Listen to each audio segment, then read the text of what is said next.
Hello, everyone. Welcome to the Tuesday, October 12th, 2021 Board of Education meeting. We are starting at 6:02 p.m. I'm going to start out with roll call to order. So I'll call my board members' names and they just say here. So we'll go ahead and we'll start with Eric Joyce. Here. Raquel Alvarez. Here. Eleanor Evans. Here. And Michael Blessing. Here. All right, all present and accounted for. We're going to go ahead and do the pledge right now. We are lucky enough to have Gabby Kimbrell from Oceanside High School. She's going to lead us in the pledge. It's kind of awkward on Zoom, so we'll just have everybody mute and Gabby will lead us.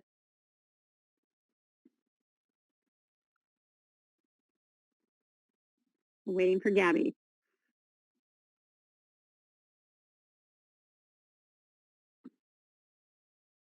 Stacy, Gabby hasn't signed on yet and been promoted as a panelist, so I'm... Maybe Evan will do it for us.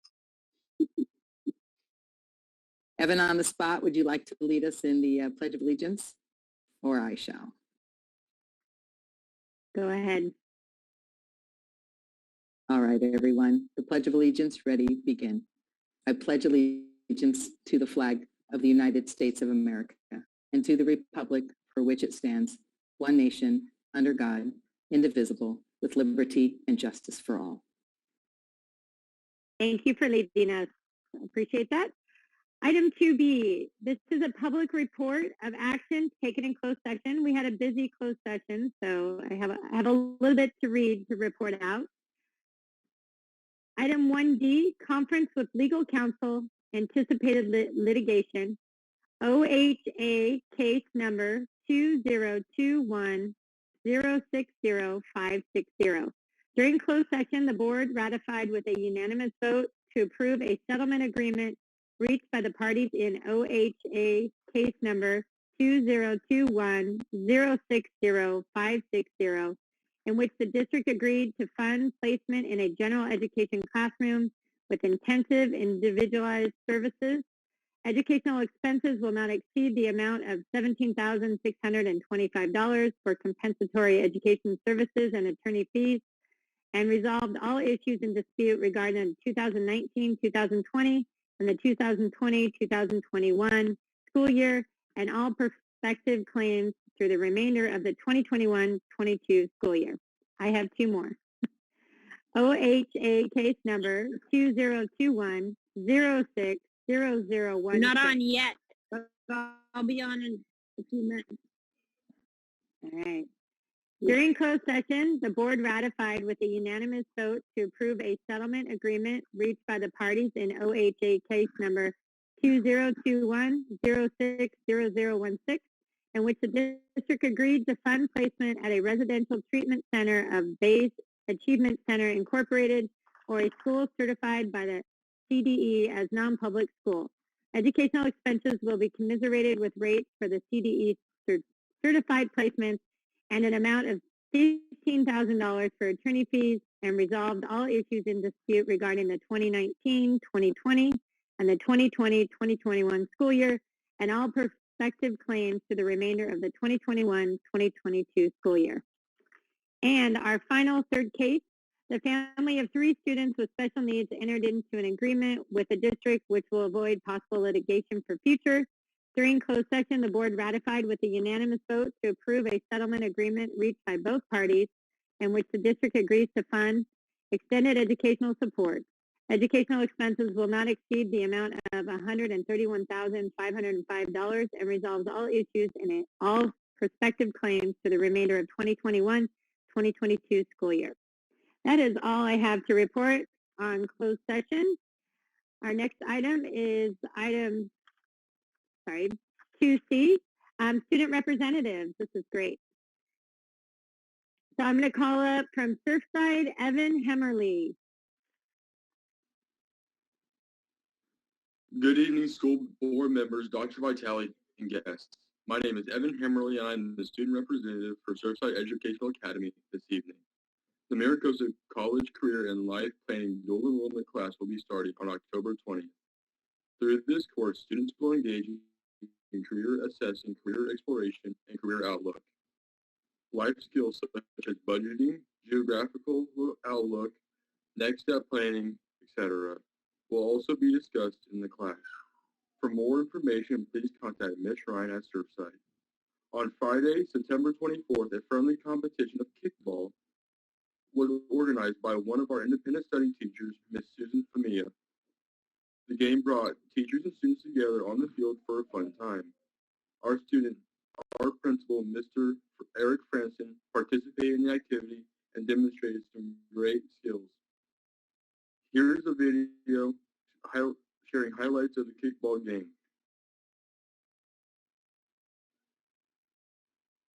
On Friday, September 24th, Surfside staff and students played out a game of kickball at lunchtime. Students from independent study and direct instruction joined together to take on the staff. We saw some really strong kicks and great plays from all participants. It was a partly cloudy day with warm temperatures, but that did not stop anyone. Even Principal Eric Franson stepped up to the plate and kicked off a double play. Both teams were able to bring runs home in hopes of winning. The crowd was electric. Both the staff and students cheered on each side. At 1, the game was over and class resumed. We had great sportsmanship and students left asking when the next game will be. Reporting from Surfside Academy, I'm Vladimir Escobedo.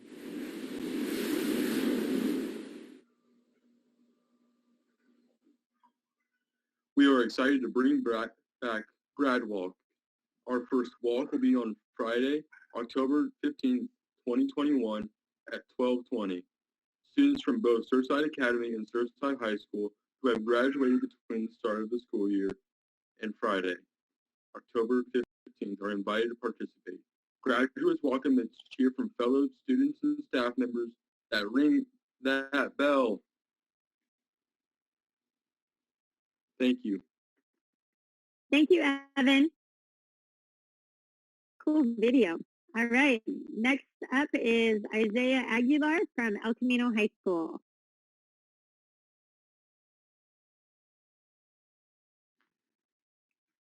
Good evening, everyone, and thank you to Board President Dr. Biggin and the rest of the board members, as well as to Superintendent Dr. Vital and her executive staff and all who are present this evening for giving me time to speak.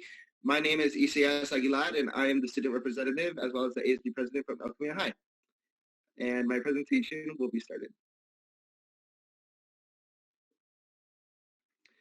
Our first water polo game in our new El Corazon Aquatic Center was on September 13th, and we won against RBV 14-1. We are very proud of our Wildcats water polo team. In-class activities, physics students were working on motion labs, and biotech students were working on micro pulp labs. And our athlete of the week was Alana Sakino for girls golf, and our low medalist with a 35 to lead the Wildcats to victory over Mission Hills. From September 20th to September 24th, our lunchtime activity consisted of our football versus cheer competition. We had donut dangle, watermelon race, and as well as whipped cream eating. Friday night football consists of our student section. Our theme was blackout, and we had a very proud victory over Eastlake. Athletes gave their jerseys to staff members to wear on Fridays. And our athlete of the week was Ryan McCarthy. From September 27th to October 1st, PALS hosted a Suicide Prevention Spirit Week with lunchtime activities and different spirit days throughout the week. Float Madness also started. Students came together to create backdrops for our homecoming halftime show. Homecoming tickets went on sale, as well as homecoming proposals started to appear throughout our campus. Our homecoming dance will be October 16th, this Friday, our halftime show dance, and our dance will be the Saturday. Our athlete of the week was Hawken Miller for varsity football.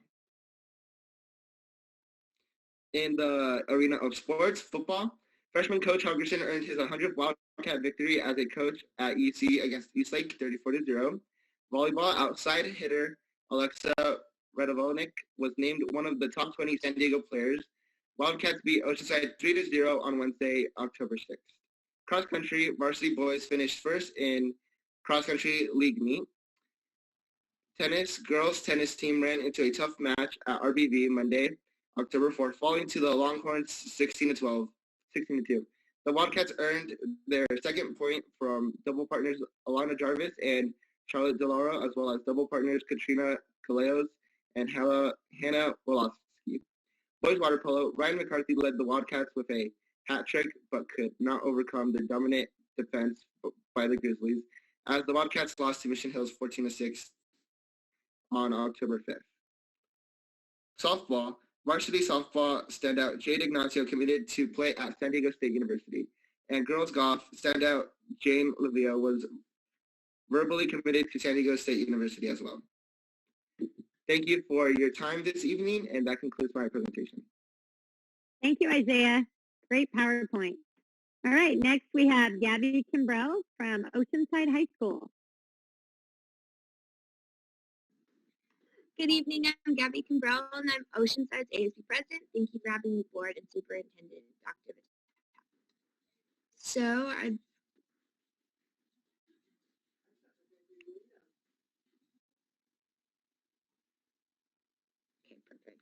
So for the first slide, our new principal is officially Ms. Garrihy. She's taken on the role as the OHS principal.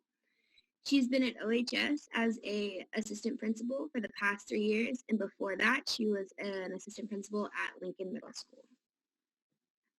So our homecoming week, Oceanside had their first homecoming week, September 21st through the 25th. Spirit Days, in the next slide, it'll be some of our pictures from our teachers. It includes Decades Day, Twin Day, and our mobile pep rally. It had our drum line, our choir section, singing our alma mater. We had cheer and dance teams featured, and our mascots, Pete and Mooch. Our football team won against Olympian, and our dance was Saturday, September 25th from 2021. The dance was outdoors, and all students and staff and vendors had to provide proof of vaccination or negative COVID test within 42 hours of the event. We expected 250 students to attend, but more than 457 students purchased a ticket. So there's some of our staff. We had Decades Day, and then we had Twin Day. The next slide is some pictures of homecoming. We had some vendors come out. That was great. We had some games going on, and it was just a really great outdoor experience. Next slide.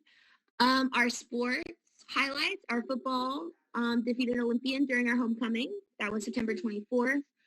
Our Pirates lost to Mission Hills on October 1st, and our team also hosted LCC this past week. We unfortunately lost, but we're going strong this week. Our boys water polo. Beaudevoir made a life-saving throw. Our girls golf was in first place by Cassidy Stevens, shot of 41 to earn a medal honors against RBV.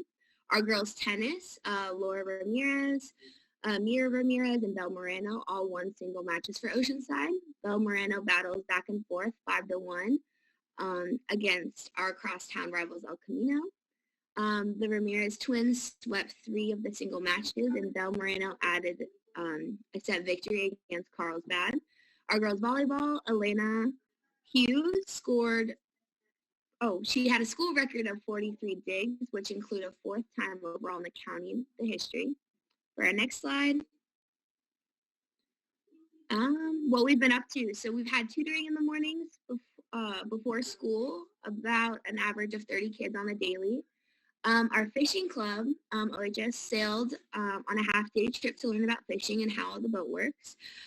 They are sponsored by the Seaside Center, and Gear Up virtual workshops is every 3rd Thursday of the month. Records of past workshops are available, and our OHS had a mock trial at the courthouse in San Diego. That's some pictures of our fishing club and our mock trial. And then what's on the horizon? Friday nights at Mountain Mike's. Mountain Mike's sponsored us. We have a field goal kick every home game. Then ASB is proudly to say that we sponsored with Grocery Outlet. The OHS Foundation had their Hall of Fame this past Saturday. Our one pumpkin contest is going to be today. Our health education starts the 19th of this month through the 23rd, and our FASDA week with our counselors start October 25th through the 29th. And that's all. Thank you for having me. Thanks, Gabby. All right, moving on to item 3A, the superintendent's report. Dr. Vitale, I'll turn it over to you. Thank you. I'm really excited to share with you about an honor that El Camino students earned over the weekend. From the broadcast journalism class, they won first place at the All-American High School Film Festival in New York City. They won in the PSA category for their submission, The Masked Robber. It's about COVID-19 mask wearing etiquette. Their project was one of more than 40 films in the category out of 1,500 submissions from around the country. The students were led by their teacher, Sharon Strong, and this film was created last year. And I want to say congratulations to Sharon and her amazing students for this incredible national accomplishment. Additionally, I'd like to introduce you to, who needs no introduction, Kathy Kinane is here from Move Your Feet Before You Eat. She's going to talk to us, going to yield some time to her to talk to us about the annual turkey trot that happens here in Oceanside. So Kathy, we're excited to hear from you. So feel free to turn on your camera if you like and begin sharing with us about the trot.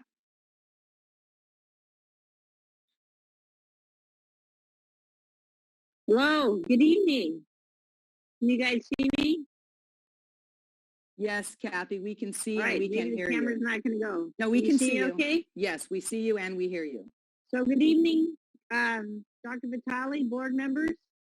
Thank you for having me tonight.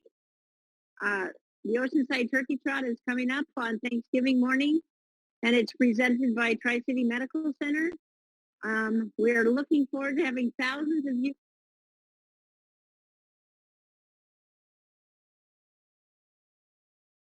Kathy, now we can't hear you. Stacy, you can't hear her either, correct? No, I cannot. Okay. Can you see me now? We can. Yeah, we can. Oh, That's better. all right. I'm sorry. I tried That's to get okay. a good connection down here. And anyways, I'm Kathy Kinane, the race director for the Oceanside Turkey Trot and executive director of the Move Your Feet Before You Eat Foundation. And I'm here to invite you all to come down and join us for the Oceanside Turkey Trot Thanksgiving morning. The trot benefits 90 nonprofits that serve Oceanside residents, including all of the OUSD schools. Our largest participation in schools usually come from the high schools, middle schools, and then our top elementary schools are Palmquist and South O, San Luis Rey, and MLK. So I hope you guys will consider joining us. The money benefits the schools, but it also benefits the Move Your Feet Before You Eat Foundation that sponsors running programs in all of your schools. And we still have opportunities available if you'd like to learn more. We sponsor the Miles of Smiles program. And when you hit 50 miles, we give you shoestrings that say Miles of Smiles in order to encourage you guys all to get out every day and have a lot of fun. So if you would like to sign up for the Oceanside Turkey Trot and come join 6,000 to 7,000 people down here in Oceanside on Thanksgiving morning, please go to our website, osideturkeytrot.com. We have a 5-mile run, we have a 5K run walk, and we have kids races. There's something for everyone, and everyone gets a free t-shirt, a finisher medal, and you can take $5 of your entry fee and we donate it back to your school. So there are years where we've donated as much as $16,000 to the schools. So you can make a difference for your schools this year at the Oceanside Turkey Trot. come join us Thanksgiving morning, OUSDTurkeyTrot.com. And I want to thank Superintendent Vitale for signing up already. Way to go. Thank you. And I hope to see everybody there. Thank you very much. I'll be there, Kathy. Thank you. I signed up when I received that email, and I ordered a pair of socks and sunglasses this year, so I'm going to be decked out. I want that turkey hat, though, so I'm coming after you if I can catch you. All right, great. Which See you then, I know Julie. I can't. Thank you. Thank you, Kathy. Thank All you. right, Stacey, Bye-bye. thank you. That is all. Thank you. All right. That's fun. I have to sign up for that. Anyways, let's move on to board reports. I'm going to start out with Vice President Eric Joyce. Do you want to share what's been going on? Sure. I signed up for Turkey Trot for one.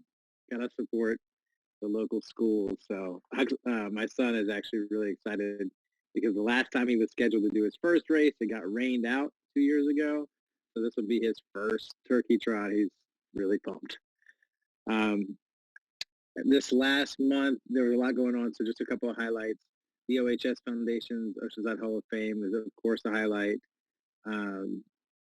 It was really, it always blows me away at how much talent has come out of that school, and just not only that, but how much service-oriented talent has come out of the school. They really give back, and it's a wonderful event every year. I got to go to the Oceanside homecoming football game, and that was super fun. And that pirate section was crazy. They are such great fans. The kids are really happy to be back in the game. So it was a fun game.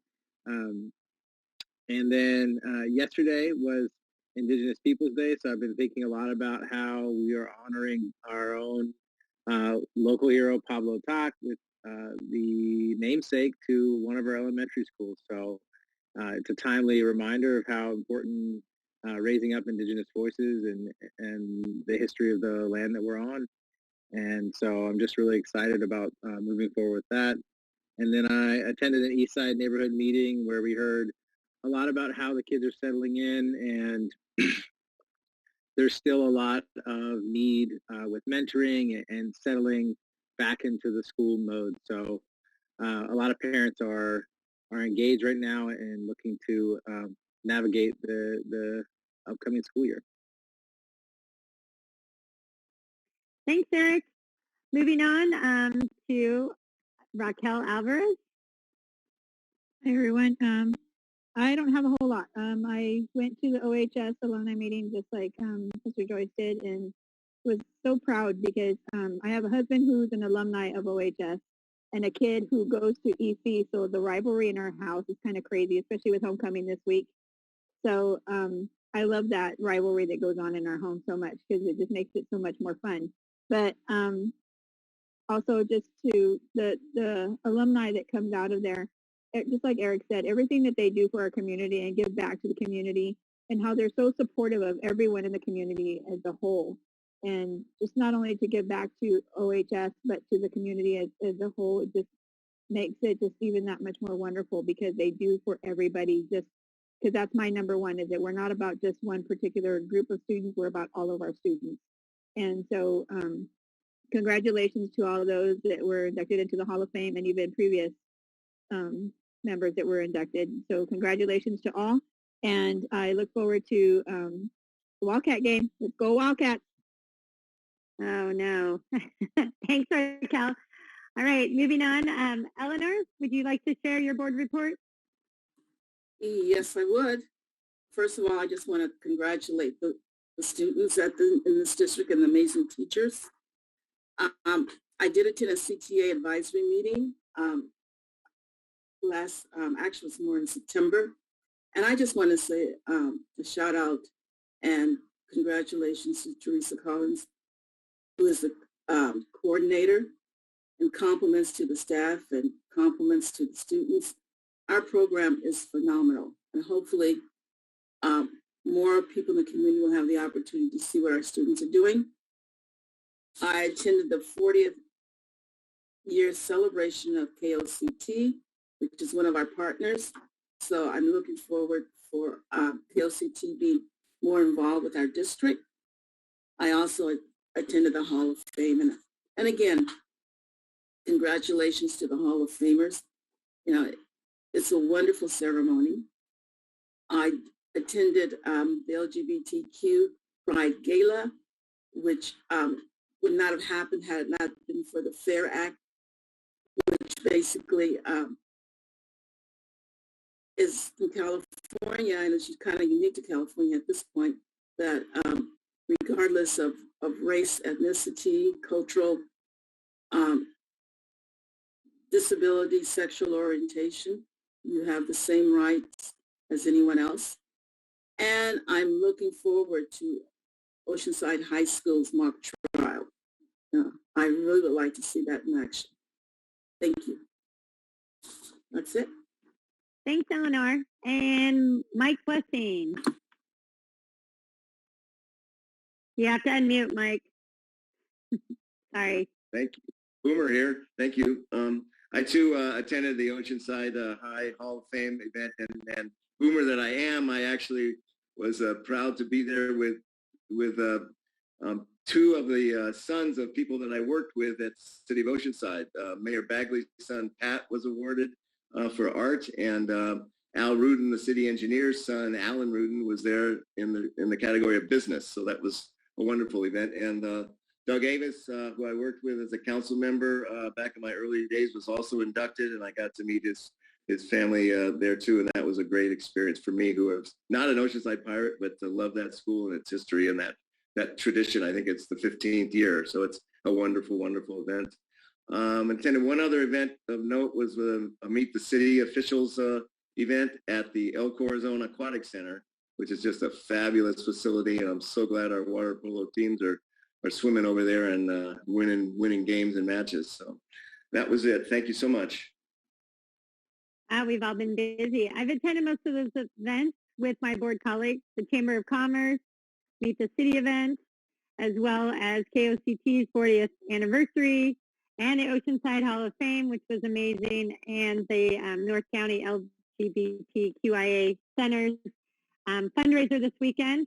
The only thing different that I've done is I am excited. I am working with over 10 teachers in Oceanside that are working on their national board certification. And then I'm working with an additional 6 national board certified teachers in Oceanside that are up for renewal. So it's a really rigorous process that they're embarking on, and I'm really proud of our teachers in Oceanside. All right, so board reports are done. I need to circle back to item 2D, the approval of the agenda. I'll call for a motion to approve the agenda. So move. Second. All right, I have a first and a second. Seeing no discussion, I'll call for the vote. All in favor, say aye. Aye. Aye.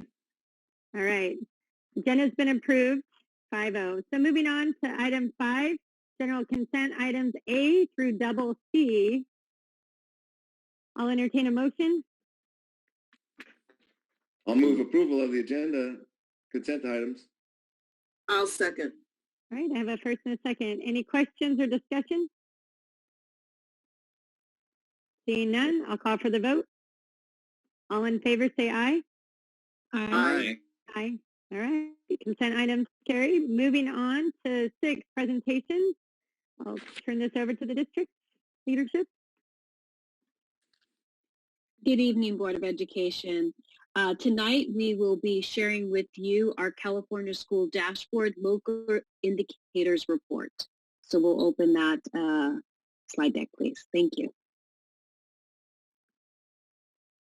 So the California School Dashboard Report and Local Indicators is an annual report that is completed for our district and across our entire state. Next slide, please. This presentation is required by the CDE and is part of a comprehensive accountability process that is in place for our Local Control Funding Formula, or LCFF. Each year, every local educational agency must do a self-review that reflect the priorities in our legislation for our Local Control Funding Formula. In local educational agencies, we have the priorities 1 through 3 and 6 through 7 that we will be reporting to you during this presentation. Priorities 4 and 5 are only for county offices of education. Next slide. The self-study was completed by a focus group with representative samples from teachers, site and district leaders, parents, guardians, and caregivers. Next slide, please. There are 3 performance levels that we can report to the state after our self-study. These performance levels include met, and not met for 2 or more years. This year, Oceanside Unified School District achieved a met performance level. Next slide, please.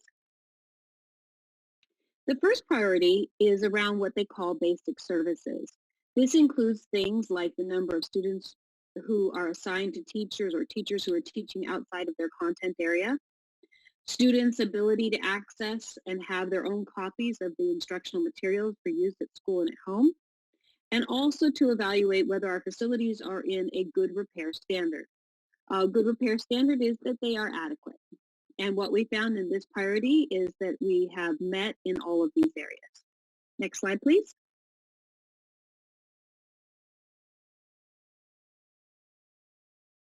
The next priority, priority 2, is about the implementation of state academic standards.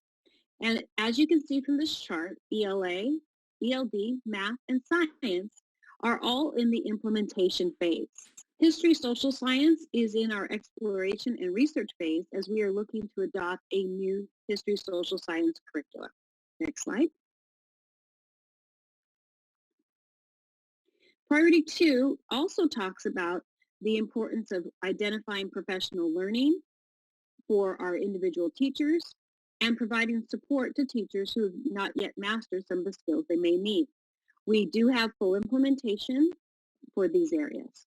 We also look at the implementation of academic standards in a variety of areas, as you can see on the right-hand side of the screen, including, as we talked about, our career technical education, physical education, health education, world languages, and visual and performing arts.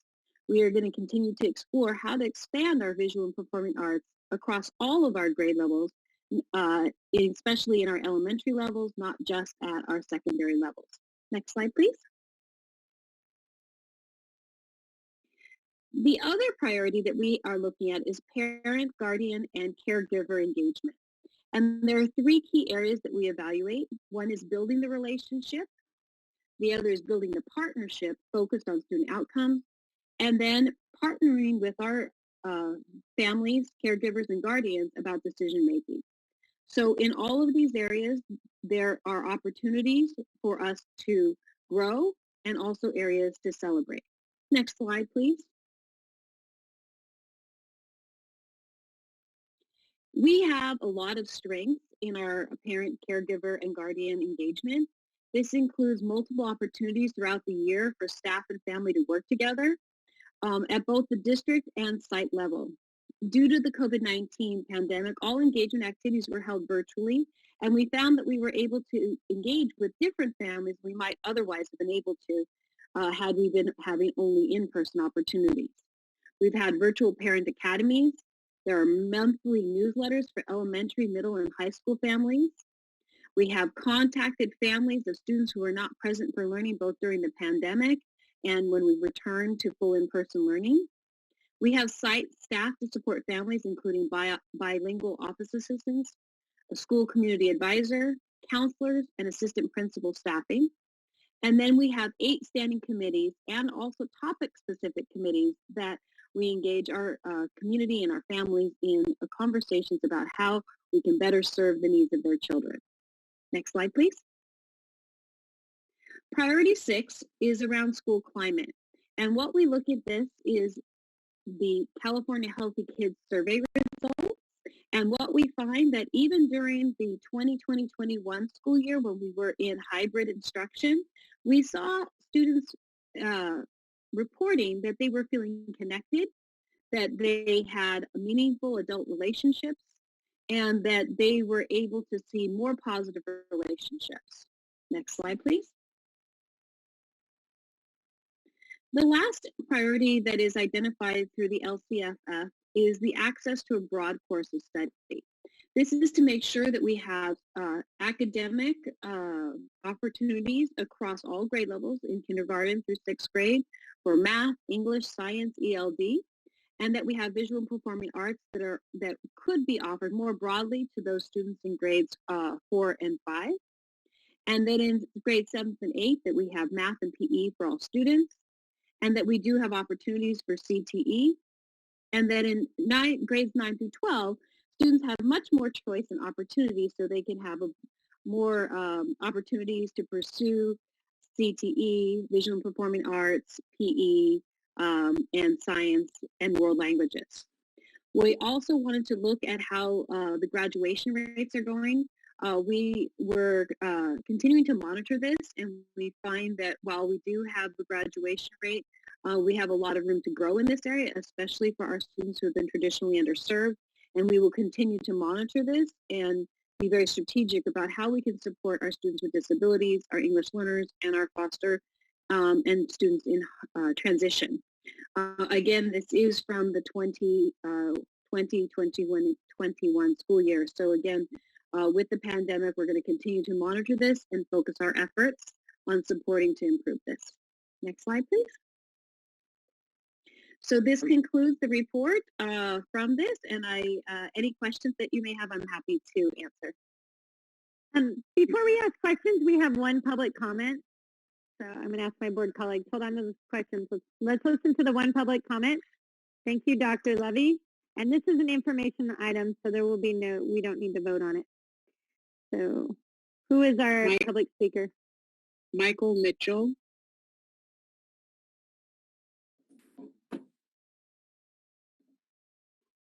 Hey, Stacey. I don't know if this was the right, I don't know if this was categorized correctly. I was going to speak about the schools and the school closure. So I don't know if this was categorized correctly or... I don't think this is on that item. That would be at the end of the evening. That's fine. Is that okay? Yep, that's fine. Okay.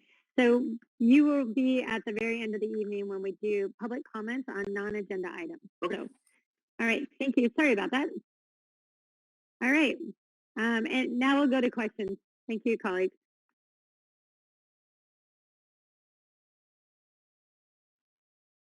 Dr. Levy, I was just going to ask, I thought you had said that was for the last year, but then it said 2019 on it. So was that the graduation rate from last year or slide 11? Sorry, it takes about a year for us to get it. So it was for last year, but it takes about a year for us to get the graduation rates because we have students who graduate in June, but we can still count them through, I believe it's December. So that's why it takes a little while to get that final count. Because some students graduate in the summer, in some, like when we talked about our surf side, they said they're going to be ringing the bell, and so you'll see that in that student report we have students who graduate at different times as they finish their credits. So that's the 2020 graduation rate? So this is the 1920 graduation rate, but it's reported in, yes, exactly. Oh man. Okay. It's a little delayed, or a lot delayed. Any more questions? Discussion? Since the pandemic, I know that we've got all these opportunities and these groups that we want to reach out to our families. I know that we've changed how we communicate to our families by using Blackboard. And do we know if that's actually working? Is it better? Are we communicating better with our families so that they're able to participate in these meetings? Because I know, like, before the pandemic, these meetings were like, we were getting people to come in, people were active, people were communicating. So now with the pandemic and then and with the communication change, do we know if it's working, or do we need to change something, or is there a different way that we need to communicate to our families so that we can make sure that they're participating? We'll definitely look into that and see how those numbers are looking right now. I know one of the best tools that we have as well is our SMORE, because we're able to send out newsletters and see how long people are able to interact with it. And then we'll look at the Blackboard as well to see how that's moving forward. Thank you. Thank you. All right. Any more questions? All right. Thank you for the presentation, Dr. Levy. I'm going to move on to item 7, curriculum and instruction. Item 7A is the approval of the elementary and secondary school emergency relief, known as Esser 3 expenditure plan. Yes, thank you. We tonight will be sharing the Esser plan. As part of the American Rescue Plan Act, referred to as Esser 3, each local educational agency is required to develop a plan about how we will use these Esser 3 funds. In the plan, we will be explaining how we intend to use the Esser 3 funds to address the students' academic, social, emotional, and mental health needs, as well as addressing the opportunity gaps that existed before and perhaps were worsened by the COVID-19 pandemic. This report is around one section of the money that we have received, but tonight we will be sharing with Dr. Norman and Dr. Sparks more information on our COVID response and how we are using our COVID-19 dollars, including our Esser 3 funds. Dr. Norman? Hi, thank you. Thank you, Dr. Levy. Good evening, Dr. Begin. Thank you, board members, executive cabinet. Tonight, I'm excited to be here to share with you an update on our COVID funding. The last time we went in depth talking about our COVID funding was back in May.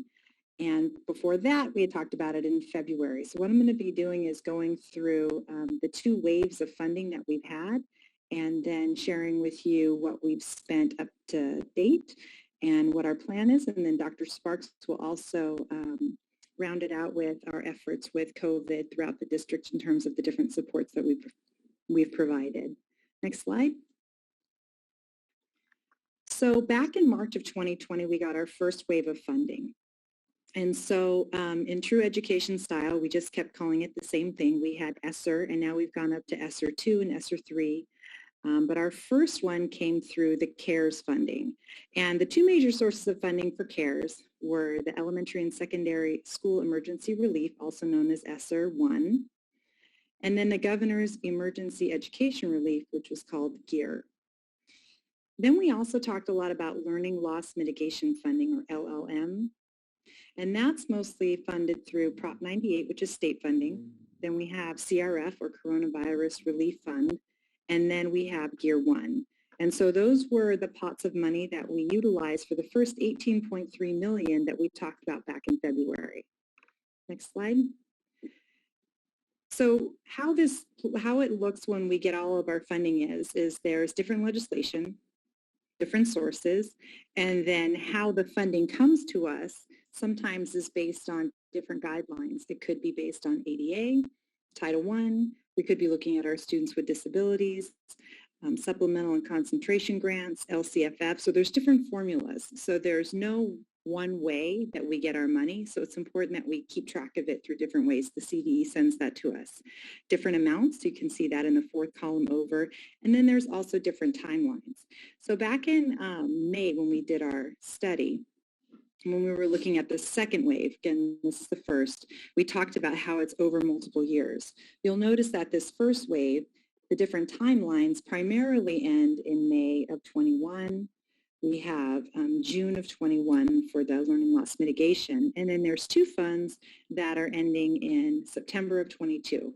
But we have already expended all of these funds. So this was the first 18.3. Next slide. Next slide. And this was just a summary. In February, we talked about potential expenditures. This is how we ended up spending most of our money. Some things are going to be carrying over. We did have things such as masks and plexiglass. I'm not going to read it all to you. When you see shade structures here under PPE, they're not the shade structures we're talking about in the second wave. Those were the structures that went outside of some of our health offices, so I didn't want that to be confusing. So these were just some of the things that we highlighted and we talked about throughout the different board meetings, the different instructional supports, and the different staffing that we use to fund all of our efforts to the first 18.3 million. Next slide. So in May, we really went in depth into the 3 different funds that you see here. We had AB 86, and we actually had to submit a plan for that. And we went over the plan with the board as to what we were going to do. Then there's what we call CRSA or Esser 2. And then we also have through ARP, some people call it ARPA, through Esser 3.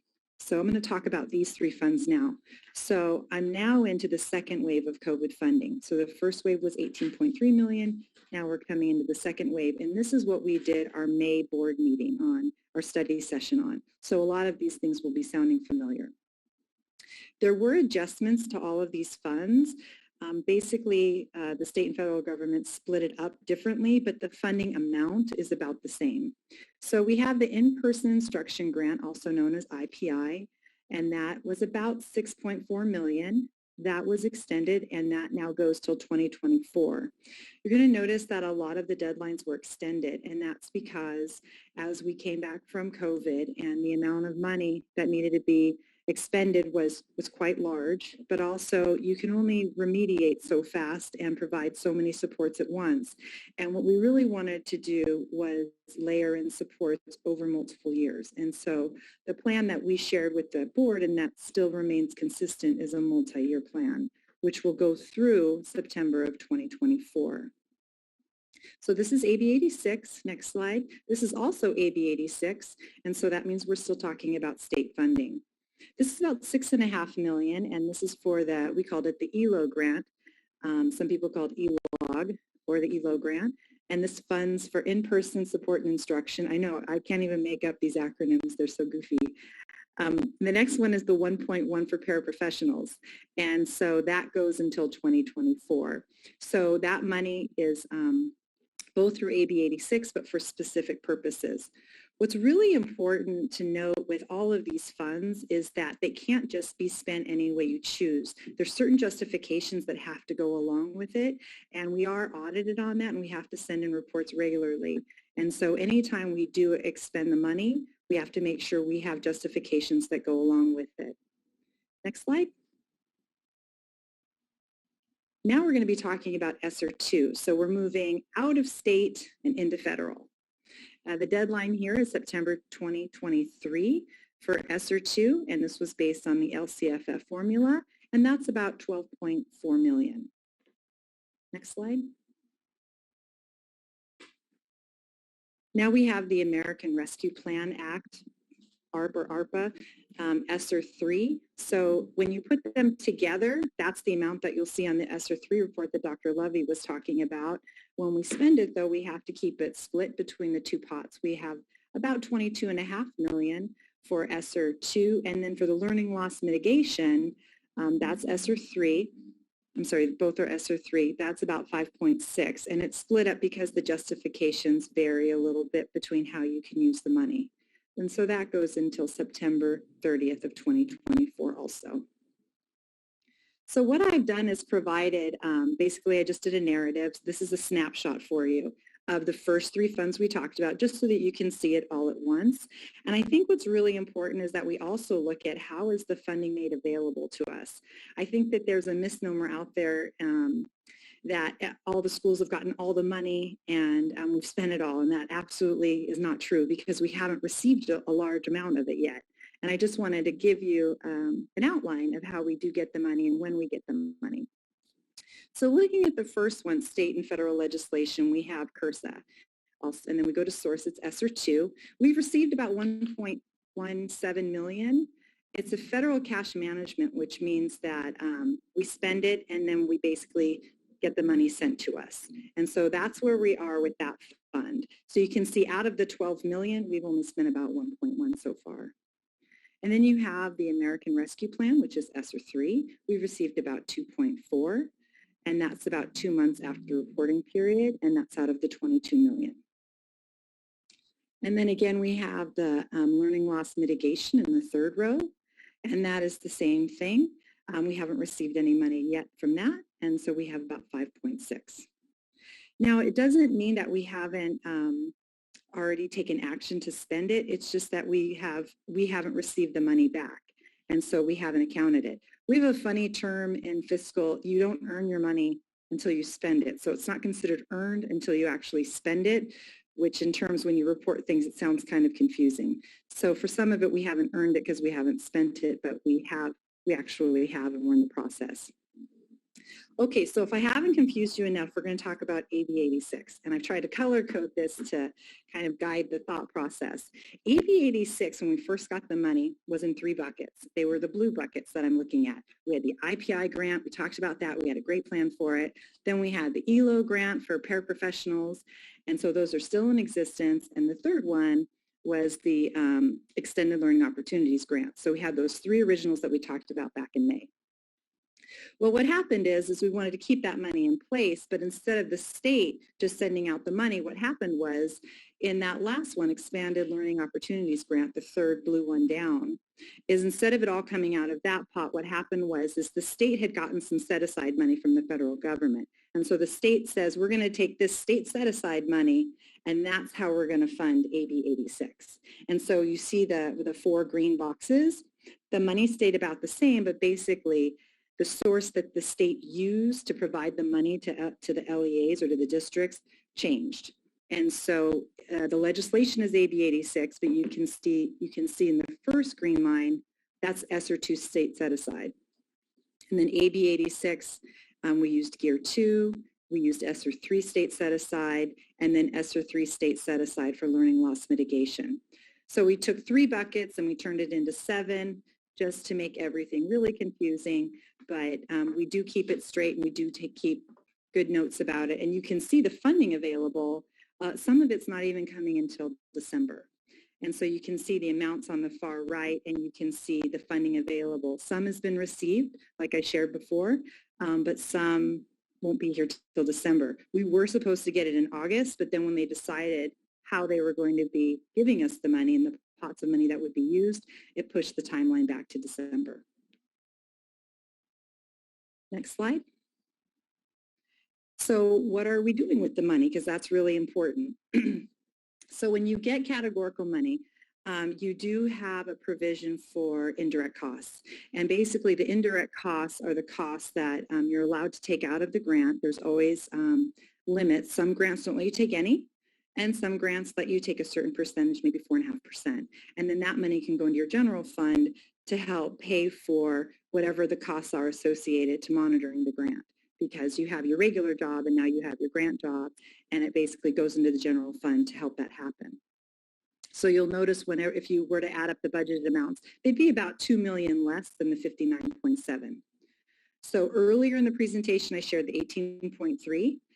That was our first wave. This is our second wave, which is the 59.7. That's your AB 86, your Esser 2, and your Esser 3.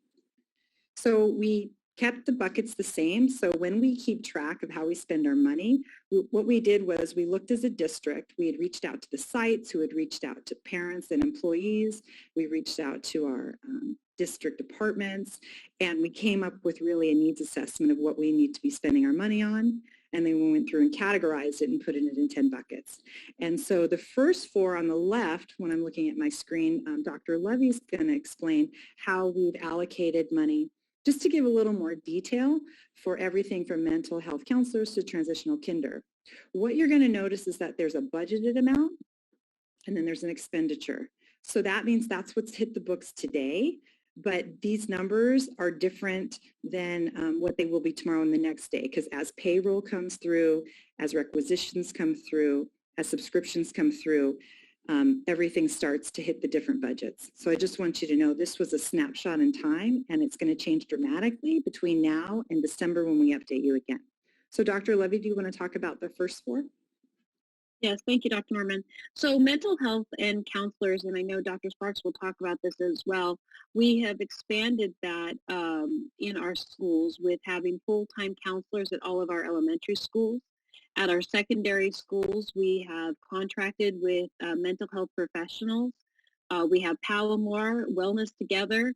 We've also looked at our Pass AmeriCorps and our other partners. So that is all part of our mental health and counselors that we're putting into place, knowing that upon return from the pandemic and into in-person learning, that our students will be experiencing trauma, and how do we address that sooner rather than later. Again, we budgeted that amount, and as the payroll goes forward and as the invoices, as Dr. Norman says, more will be expended, but this is what we have promised to spend on this item. The second part is expanded learning, academic and social emotional support. This is really what we're talking about when we had our summer school programming last year. We had a lot of wonderful programming. We had summer school at all of our sites. We were able to offer an academic morning portion with certificated teachers, and in the afternoon, enrichment programs for our students. And through that, we spent $1.5 million to really provide a robust in-person experience for our students. And we look forward to doing that as we continue into the next summer as well. We also had identified professional learning and training for our certificated and classified staff as being a high priority. And you see that we have budgeted $4.2 million. And as Dr. Norman said, this money will be able to be expended over the next 3 years. One of the things that you'll see that there's zero expenditures because we have a shortage of substitutes, and with the shortage of substitutes and the COVID Delta variant, we did not want to be pulling teachers together or bringing them out of their classrooms and create a greater burden on the system by releasing teachers for professional learning. However, what we have been doing is leveraging our early release days, our professional learning days, on-demand training, and other opportunities in that way that don't require teachers to be pulled away from their classrooms and having students not be with their teachers for in-person learning.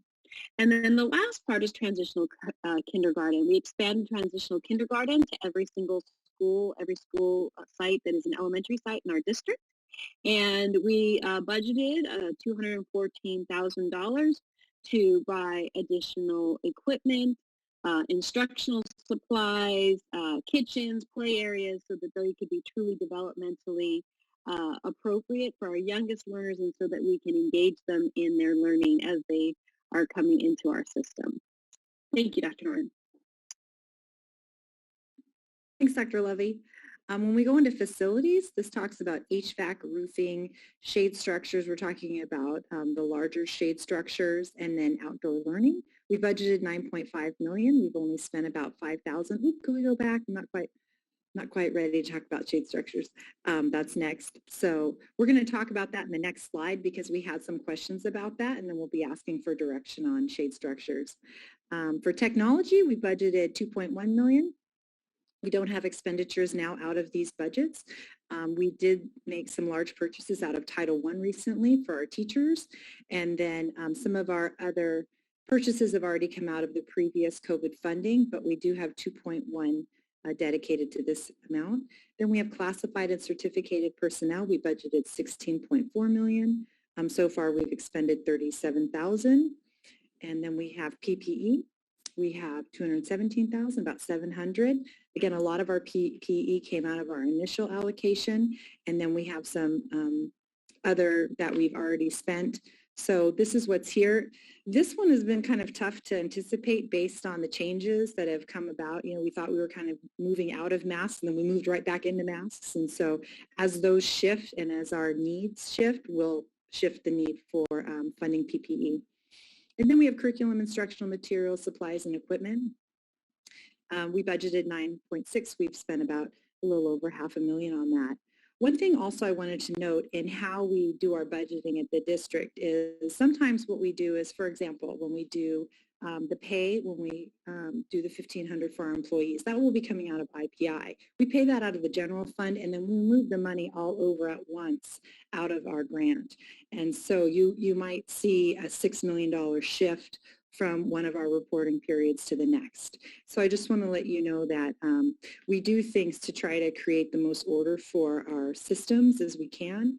And so you're going to see lots of changes, and we plan to provide you with this summary 4 times a year, so at every interim, so that you can count on being able to be updated regularly on this and what we're spending. Do we have any questions about this before we move on to talk about shade structures? I don't really have a question, Eleanor Evans speaking, but I really would like to compliment leadership and executive and the district in terms of the decisions that were made regarding our approach to COVID. I'm a delegate for the San Diego County School Board Association, and I was literally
Recording in progress.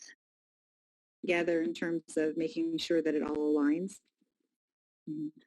So while we have some of this budgeted, the actual plan to expend this is a big portion of this is coming to us tonight. So that's the decision that we'll make at the end of this presentation.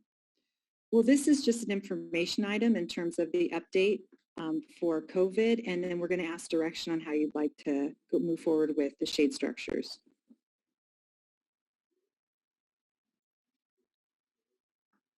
Did I answer your question? Okay, super. So, Dr. Lovey, did you want to say something? Yes, we do need the approval of the Esther 3 expenditure plan tonight, Mr. Joyce. So that is the plan that was attached that talks about how we will be using the funds.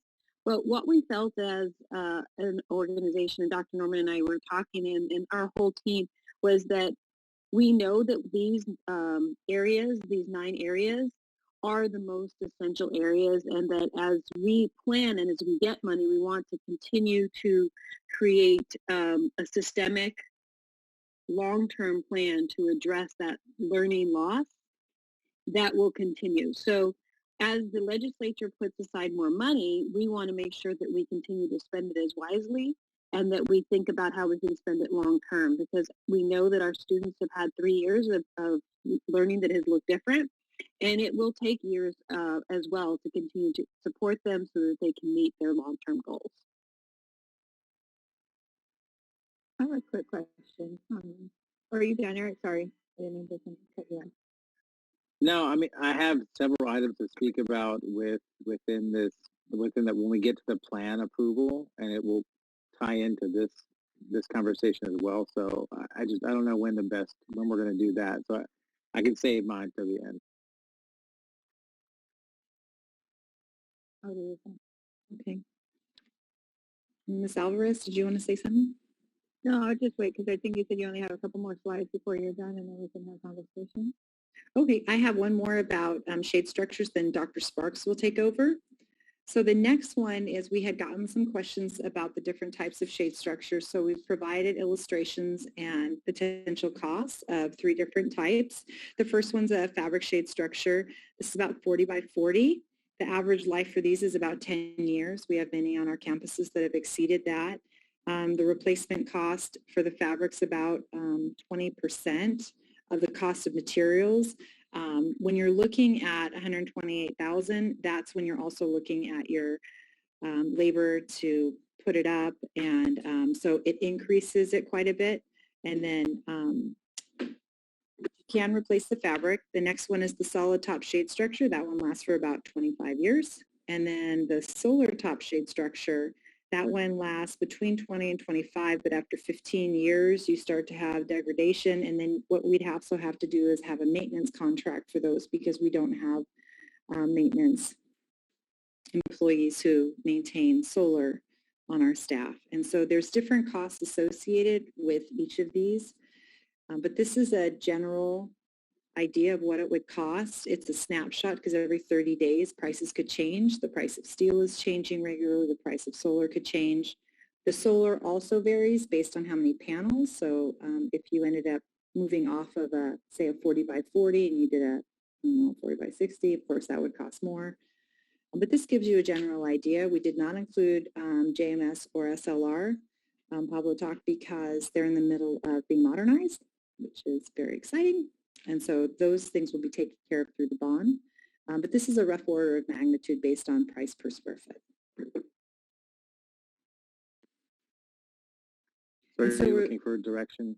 Yeah, so what we did right now is we currently have about 2.6 in our COVID funding plan to be able to move forward with shade structures. We've walked all the sites, we've talked to all the principals, we've identified where they're going to go.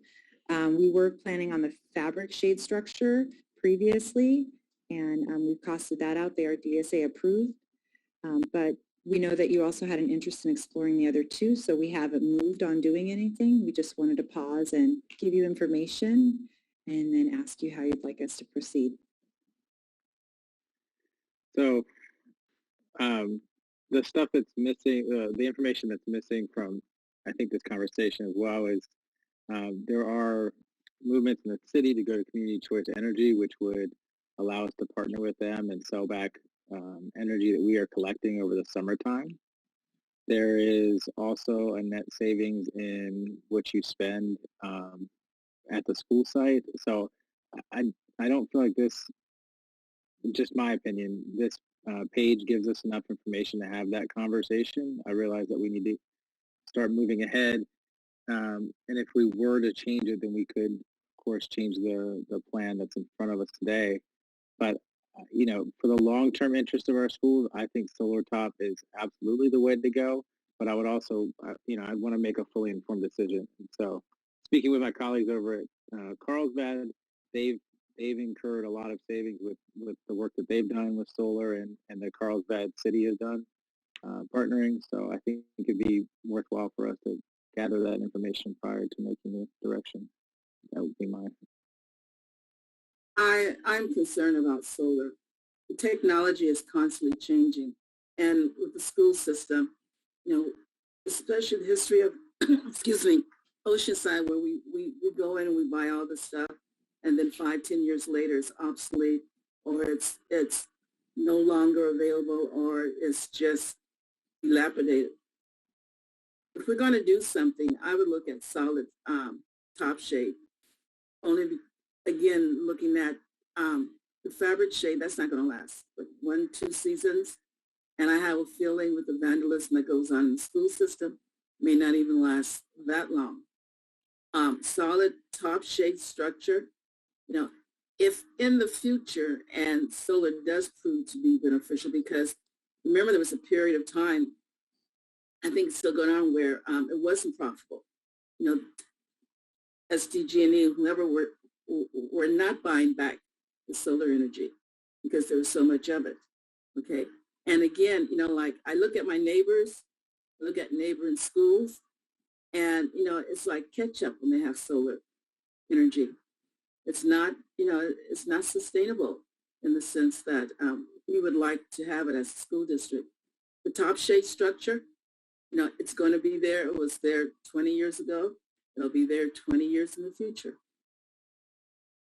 And looking at the costs, it's for the quality and quantity of materials, I think it's a real good deal. Yeah. I'm finished for this part. Okay. Thank you, Eleanor. Yeah, I think we could get him. Yeah, I agree with Eric. I work with 11 school districts.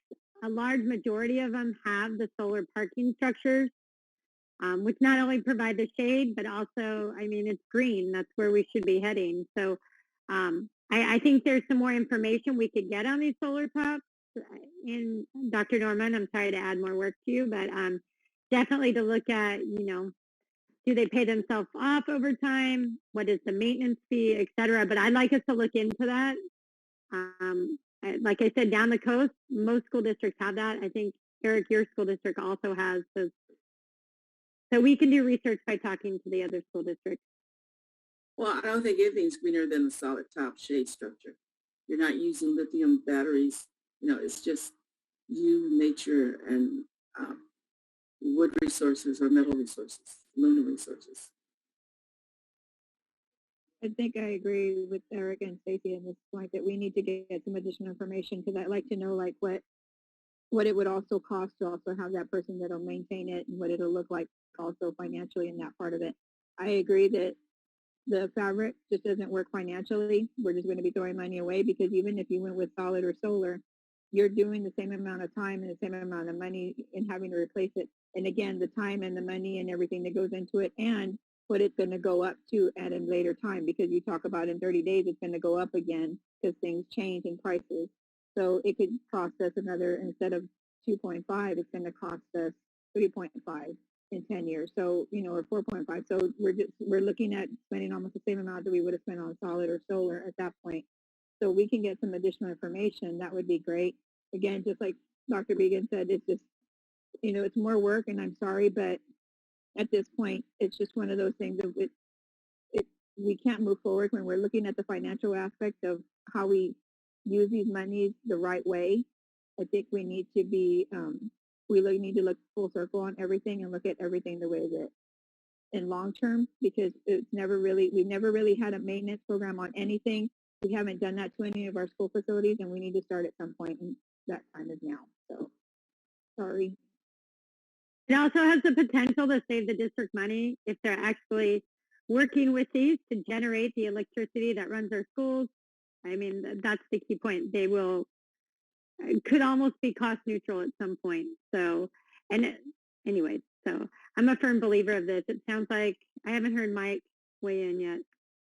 Yeah, I appreciate that. I'm thinking about this. This is probably a debate or discussion should have had in and of itself at a workshop or something to talk about. Everybody wants to go solar because of it just seems right, but in every particular cases, they're not right necessarily in terms of what kind of money you have or don't have and availability and the timing that you need your facilities. I'm all for us exploring the structural issues with the city if they're going to do the CCC energy issues and partner with them and support them, but they're making some moves apparently, it looks like, but they've been slow to the table too at looking at these issues. My only concern short term would be, do we have some sites that need structures now, shade structures now? And in that instance, I would, if that is the case, break off a couple of these and maybe, spend the money on them now at this point on a fabric structure, even from my standpoint. But I'm willing to let staff explore this some more depth and give us some numbers that seems to where we can make a rational choice about solar. I am skeptical of the magic money, paying for itself and what have you. I don't think it's going to generate that much just in these shade structures. But every inch helps, as I say. So that's where I'm at.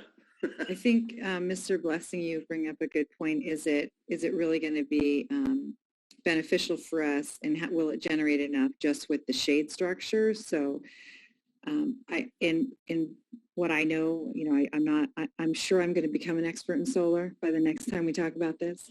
But where I'm at now, I'm thinking probably not. It's not going to generate enough for it to be a saving. So what I'll do is I'll look at it through two different lenses is what does it take to make it worthwhile? And then is it going beyond the shade structures? So I'll come back with more comprehensive information about solar. And then I'll put together a dynamic presentation even better than this COVID one, and we'll talk about solar. I do have an additional thing to add to that, sorry. In that sense though, because I know like living in the valley, the sun and everything changes. Like it can be gloomier sometimes in the valley as opposed to close to the beach. So is there an option of putting solids at one, solar at others because of the way that our schools sit and the way that where they are? So that needs to be a thing that we need to look at too. So are we going to, because again, I can be here in the valley at a school here, and then I'll go to EC or I'll go to OHS and the sun is shining like crazy over there, but it's freezing cold down here, or it's just gloomy and it's just overcast here with the stuff. So maybe that's something that we need to look at also, because if solar is actually one of those things that we're going to go with and we're going to go green, then financially it is better at some facilities to do something different. So maybe that's the aspect that we need to look at too, which was some of our schools. Okay. And along with the fact, how will the community react if one school has solar and state-of-the-art compared to another school? We're already going with that issue with some of our modernized schools and schools that haven't been modernized. So I think it's something we need to take into consideration is the equity of the situation. Also, there's a term that I'm hearing, and I said it respectfully, but can we use another nomenclature, vernacular, instead of saying learning loss? Could we come up with because you can't, if you haven't experienced it, you haven't lost it. You can't measure what you don't have. Does that make sense? I hear you. I do. I'm sorry. That's the title of what they gave it, but we can certainly refer to it differently. And I'll also do some research. But learning loss, it's not a word that I like, term I like. Again, I also do not want to lose sight of is an immediate need for these shade structures. It's particular schools. I would like staff to make us aware of that too. because I don't want to delay this for longer term analysis of solar issues. Okay. Yeah. Okay, all right, thanks. I'll get to work on that. I'm going to go ahead and throw it over to Dr. Sparks now. He's going to bring us home with some more information about COVID, and I appreciate all of your comments. Thank you. Thank you, Andy. Thank you, Dr. Norman. Good evening, board and Dr. Vitale and executive cabinet. So I'm going to talk a little bit about our mental health ecosystem approach, which you've heard me talk about a couple of times before. And I want to just start just by framing kind of where our students have been and what they've experienced over the past 2+ years. So our students have experienced unprecedented disruption to schooling and in many cases, real and serious trauma. What we know from research and experience is that young people have a variety of responses and reactions to experience trauma, disruption, and uncertainty. As we have pivoted back to in-person learning, there are a range of student needs on our campuses that are different and more pressing than we believed before. In some cases, we hear about bad behavior from students, but perhaps something that we can consider instead is that this could be best described as a response to trauma and disruption of schooling, one which we must position ourselves to respond to by investing additional support and into our mental health resources. So OUSD, we're proud of the work that we've done proactively and are doing to build a mental health ecosystem that's offered increased mental and social emotional support to our students. This school year, we added a counselor at every one of our elementary schools, as you've heard about. This is added support at a critical time that not all other districts have. And in addition to that, to the social emotional mental health supports, over the last 3 years, we've developed a K-12 social emotional learning curriculum centered on the 5 SEL competencies, which are research-based and vetted through the Collaborative for Academic and Social Emotional Learning, or as people refer to it, as CASEL. So these 5 competencies include self-awareness, social awareness, responsible decision-making, relationship skills, and self-management.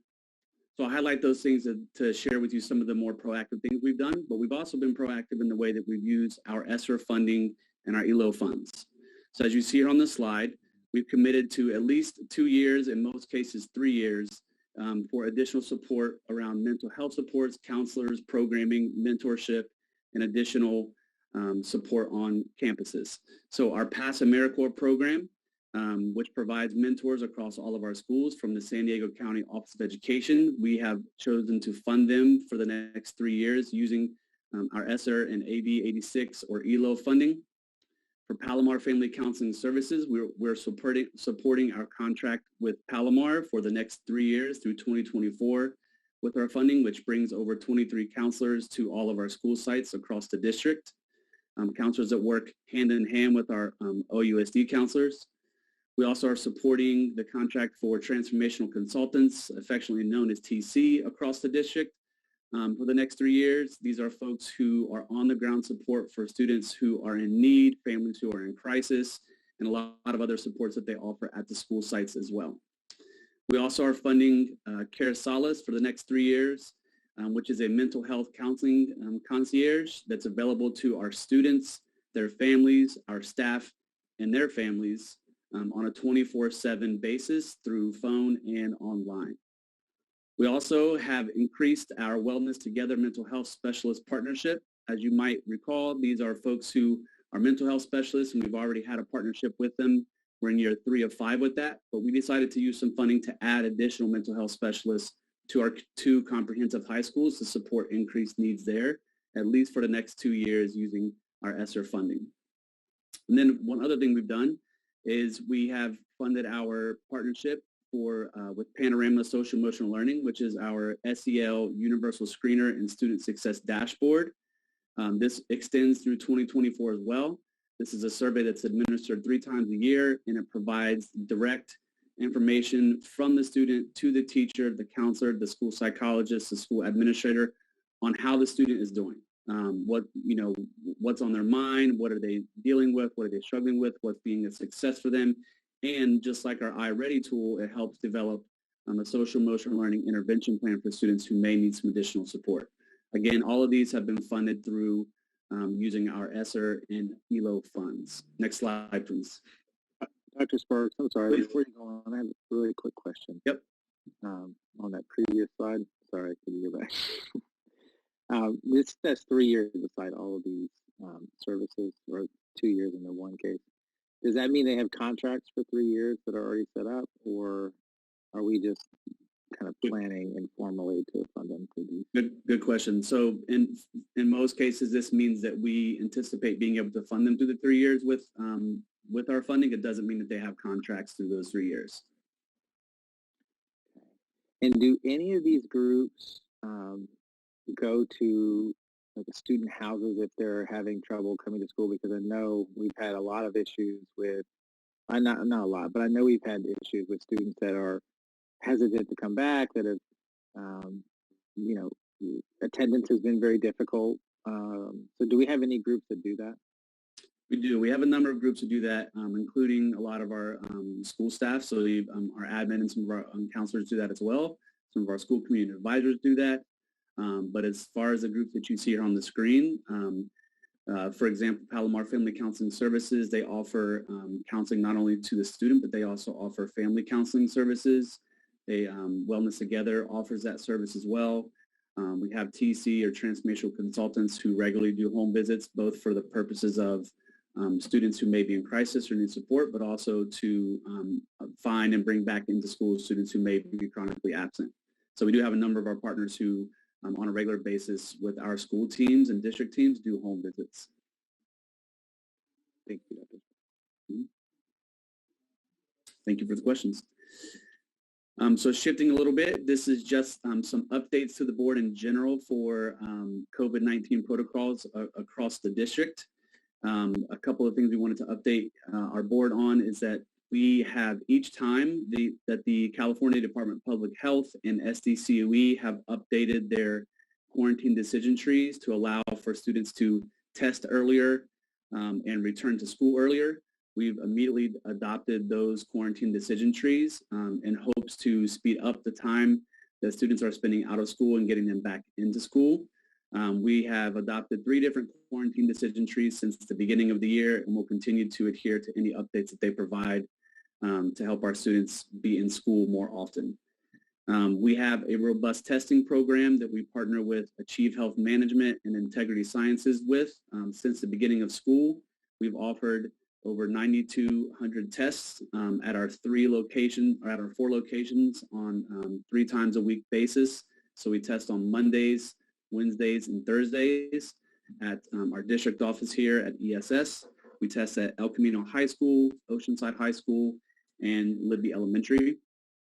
And we've worked with our partners to create a one-time online registration, which allows for students, staff, and families of students to register online one time and get access to the results within 24 to 48 hours via a text message and confirmation process. So it did not start out that way. We have worked diligently in improving that process and trying to make sure that it's more usable and accessible for our families and for our staff. Addition to that, just current case numbers and trends that I want to share with you all is the highest number of active cases at one time this year was 53, with 1,585 students that were in quarantine. That was very early on in the year when we saw much higher numbers across the city and the county. Currently, we only have 4 active cases in our school district, and that's reflected on our school dashboard with just over 400 students in quarantine. Let me explain those the differences in those 2 numbers. So 400 students in quarantine, that operates on a 8 to 10 day basis. So the earliest that students can get back into school from a quarantine, which means when they were identified as a close contact, is 8 days. So they can return on day 8 if they test negative on days 5, 6, or 7. And so every 8th day, you'll see students, that quarantine number reduce. And that's the same for staff as well. So they can test on days 5, 6, or 7 and return on day 8. If a staff member or a student chooses not to test when they were a close contact, the quarantine decision tree says they have to remain out for 10 days. So sometimes you may see numbers hang on for 10 days rather than just the 8 days. And so The number of quarantine students, it runs on an 8 to 10 day cycle and it fluctuates. It has consistently gone down throughout the year. And the other reason why you may see students higher numbers in quarantine is because this also means that a student could have been in close contact with someone outside of school, or that they are ill with a COVID-19 symptom and are missing school because of that. So that 400 number captures all that. And again, it continues to decrease on a regular basis. We are positive, though, that our case numbers will continue to go down, as we've seen this week. And I think that's in large part because of how safe we have implemented our practices at our schools. So with those numbers, we've continued to provide an in-person full-time learning opportunity for over 96% of our students for the majority of this year. So trying to keep the impact of students needing to be isolated and quarantined as minimal as possible. And in particular, though, in San Diego County and Oceanside, we still remain in a high transmission area. And so with that, we continue to adhere to all of our safety measures and protocols in our schools in order to maintain safe and healthy campuses and pursue our North Star, which is to keep our schools open for in-person learning. Any questions on that slide before I move on to the last one? I just have to commend you all because I know originally, and being somebody that was affected originally in the beginning of the year, just the process through the whole thing of everything, and how just keeping up to date with everything, constantly changing. Just I have to applaud you all in the process of everything, of how it's changed and how we're continuing to work with our families and be there to answer the questions. I know initially it was very difficult to get a hold of somebody to even answer any questions. And even when we were asking questions, nobody knew the answers, and we had to go to 10 people, it seemed like, to be able to get an answer at all. And it seems now it's so much easier, and then the current updates and constantly updating on the web page of the school. So I want to applaud you all for that, and for the amazing work and the continual just updates and all the work that goes into this. So thank you very much, Jordan. Thank you, Trustee Alvarez. So 96% seems really strong. Are we seeing higher numbers of absenteeism this year from being in school? I mean, I would assume we are compared to previous years. Yes, we are seeing, it's not significant, but we are seeing more students who are missing days here and there. But the 96% that's referred to here is the number of students who are being offered an in-person learning environment every day, not impacted by having to be out on quarantine or isolation. Our attendance rate is one that we could pull and give to you on a daily basis if you'd be interested in seeing that as well. So that's being offered. It's just hard for me to square it through. Like, my son was out for a long time, and just because he had a nagging cough, I mean, he couldn't come back because he continued to have a symptom. He didn't have COVID, and he tested negative, but it didn't matter because he was still coughing. So if it's hard to not think, like, if I'm having that issue, then it has to be more ubiquitous across the district. Right, and one of the ways you may see that not impact the students' attendance rate is due to the independent study mandate, which all schools are adhering to, as well as those of us here in Oceanside, which I'll talk a little bit about in the next slide. But if a student's able to still complete work outside of school while they have to be out because of COVID symptoms or because of quarantine or isolation, they still get attendance for that. So it's kind of the way that we use distance learning in the previous year and a half is now the way that we use independent study. And so being physically present in school is not necessarily the same thing as doing the independent study when a student is out of school because of quarantine, isolation, or having symptoms. I definitely believe, though, that there's still a need for us to keep a close eye on our in-person attendance numbers and monitor those students who might be stacking up absences for either illnesses or because of quarantine or because of just disengagement in general. And that's still work that we do daily here.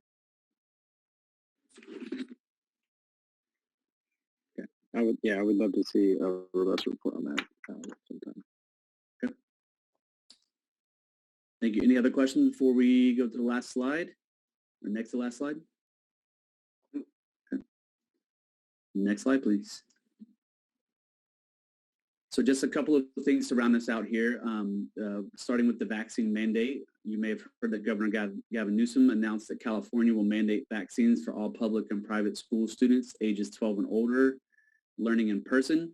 And once that vaccine is fully authorized by the FDA for children 12 to 18.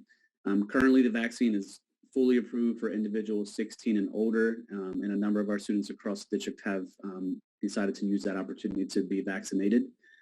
If a student is vaccinated, if a staff member is vaccinated and they are a close contact to someone, they do not have to quarantine. So it is one of the best ways for us to keep students and staff in school and at work. When the vaccine mandate for students ages 12 and older goes into effect, we will share details about the vaccine mandate and how it will impact our school operations as soon as we know more about that. The other way that we've kept information going in our across our district, something that Trustee Alvarez referenced, is regular check-in meetings with our school sites, with our LVNs, with our nurses, with our health techs, with our front office staff and our admin. We do this on a weekly basis, and now we've gone to a bi-weekly basis just because the need hasn't been as pressing, but just to help address the changing information that happens on such a regular basis. And so we've been spending a lot of time updating, norming, and helping improve communication across sites and out to families as we have learned how to do this better and learn how to respond to the protocols and the guidance in a better way as well. And then finally, just as I referenced before, we are using the independent study option for students across the district. This allows us to recoup ADA and not count a student as absent if they have to quarantine or isolate or if they have any sort of COVID-like symptoms. And it provides an opportunity for the student to stay on track.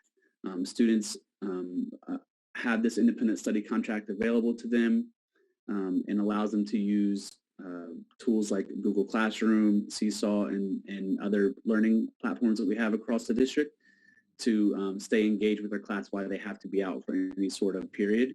And the only requirement that students have in order to recoup that ADA and not be counted as absent is they must submit at least one work sample for each subject for every 10-day period that they're out.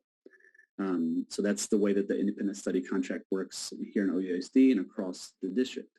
And so with that, those are our COVID updates and a little bit more about our mental health ecosystem and how we've used funding in that regard. And we'll round out with our last slide, which is a thank you and any questions that the board has for our team. So before we take questions, we have 2 public comments on this this agenda item. So let's take those public comments, and then colleagues can put their questions together if they have more, and we can discuss. So Anne, will you call up our 2 people? Yes, Matt Mathis and Ignacio Van Williams. Come over here,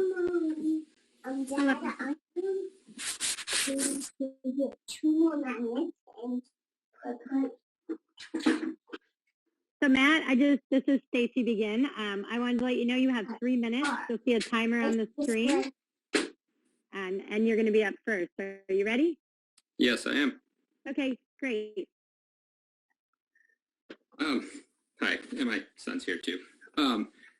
So I just wanted to first start with just telling you guys, we really appreciate the opportunity to talk to you. I know school board meetings have been heated throughout the country, and I just wanted to say you guys are doing a great job. And I know you're getting a lot of pressure. It's not easy being elected officials. So thank you for what you're doing and trying to keep our kids safe and giving them a good environment to work in or to go to school in. I spoke to you guys a few months back about extending the dates for the registration ages for the TK program, which you guys did. Hartford's in that program now, and he's doing great. Really loves it over at Southfield Elementary School and is making tons of friends, transitioning well out of the pandemic, and it's been awesome for our family. One of the things I wanted to talk about was the expenditure plan, and just bring up a couple of things from what we've seen in the classroom, talking to the teachers. And one of the things is with the limited, seems like adults that can be in the classroom, the TK program now starting to extend out to longer hours. Instead of the 12:15, it's going to be going to almost 3 o'clock. If there's, I don't know if it falls under the purview of what the spending is, but if there is a way to support some of either additional administrative staff or support staff for those TK programs, I think the classes, the teachers could really use the help in those classes, because I think 17 TK kids is probably a lot, especially for a full day now. So I'm not sure if that is under that, but if it is, that would be really great. The other thing would be, I've heard a little bit from some of the parents that with the TK programs having such varied size of kids and having really small kids, that smaller masks that actually fit the kids better needs to look at being purchased and supplied. Just some of the generic one-time use masks just don't seem to fit them very well, and they're having to tie knots in them and things like that. And then the last thing is, with them going into a longer day, I think the extended schedule with quiet times and things like that, I know with this little one, nap time was not happening in preschool, so they had to come up with a lot of different creative ways. Hey, kiddo, come here.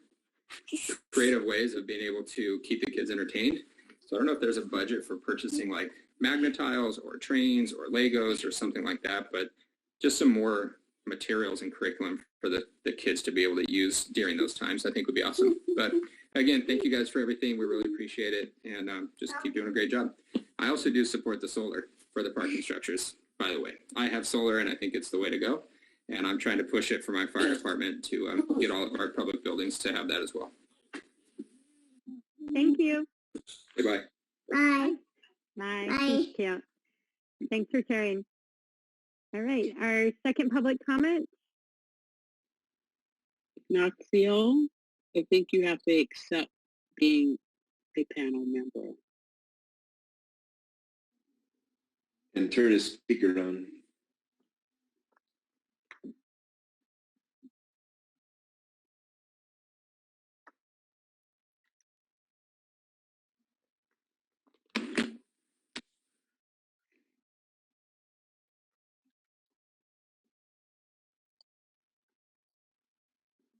We're having trouble getting him into the room.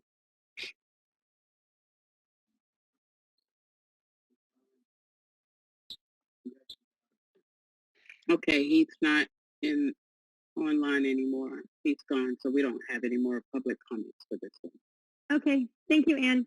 All right, I'll turn it back to my board colleagues. Do you guys have any more questions or thoughts?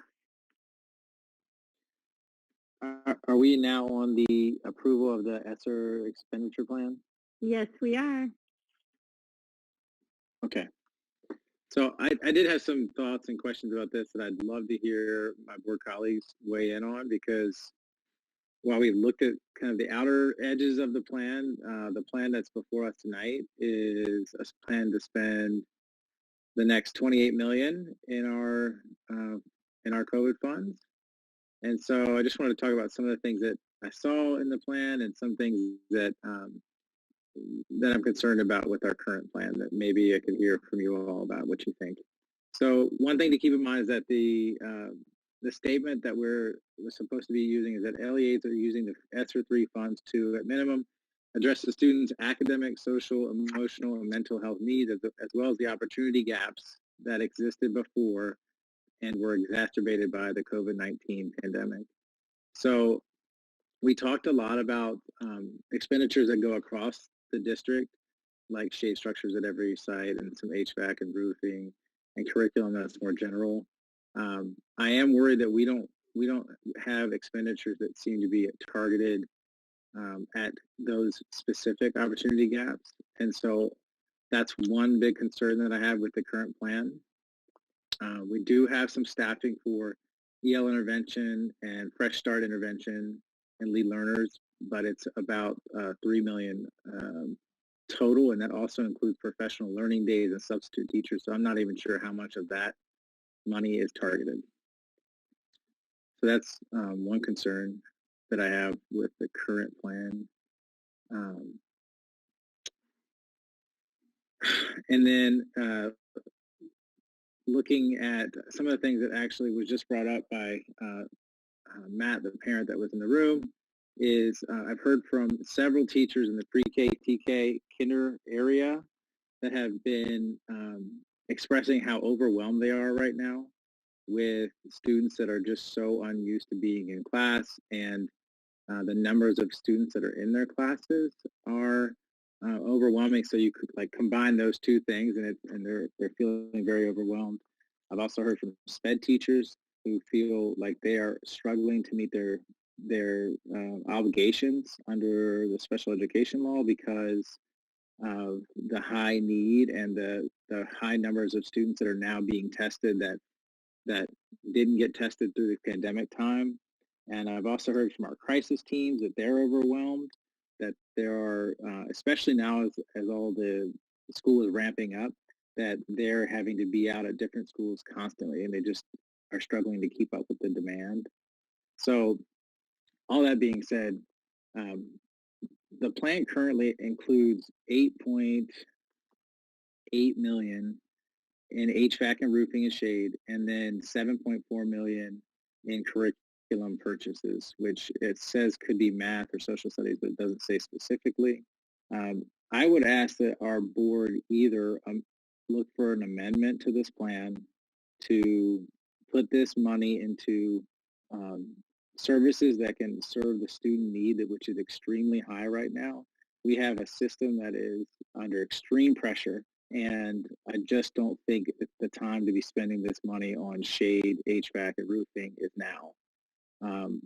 We have Measure W, which we have an expenditure coming up, which we could put into the shade, the HVAC, and roofing. That could all be scheduled this year with Measure W money. So I just would like to hear from my colleagues about that general idea of changing this plan so that we schedule our services before we do the infrastructure things that we could do with W. I'm not in favor of changing the plan to what you're proposing. It's very frustrating to listen to what you're saying. Yes, everyone's overwhelmed right now, and unfortunately that's part of education. That's part of the job we do. But I don't think we should start switching, changing, and back and forth and suddenly losing account of finance. As we need to continue to where we are, and that's the most effective way. And I certainly don't want to borrow from Measure W. Last time we met, the discussion was we don't want to rebuild rentals because, quote unquote, it's too expensive, which is, ludicrous. I think, we made a plan. We need to move forward with it. This jumping here, jumping there, when you make a plan, you need to follow it. That's the bottom line. That's the bottom line. And we've been highly effective in terms of both the health of our students and staff, and in terms of our students achieving and our staff being able to work with our students. I just don't see, that we should be changing. I really don't. I really appreciate those comments, but Board Member Evans, this plan is just now made. This hasn't been implemented. This hasn't been put into place or anything. This is a proposal for a plan, and so we are charged with right now saying that this is either the plan that we think we should do or not. So that's why I'm asking for your feedback, because this is the moment where we do decide if we're going to spend this COVID money where we have students that are really, really struggling and teachers that are struggling to reach them, if we're going to spend it on the shade structures and HVAC, or if we're going to spend it on social workers or expanding services or hiring more SPED teachers or creating more robust systems of support for chronic absenteeism. I mean, these are all options that are on the table, and this needs to be accepted. This needs to be completed by the end of the month. So we do have time to make choices right now. We're making last minute decisions, to where you're saying we made these decisions months ago. We said we were going to do it, this way. The fact that, you're the one saying that it's a last minute decision. So Question. Stacy, you want to talk? Go ahead. No, go ahead. It's fine. I was letting Eleanor finish. I'm sorry, Eleanor.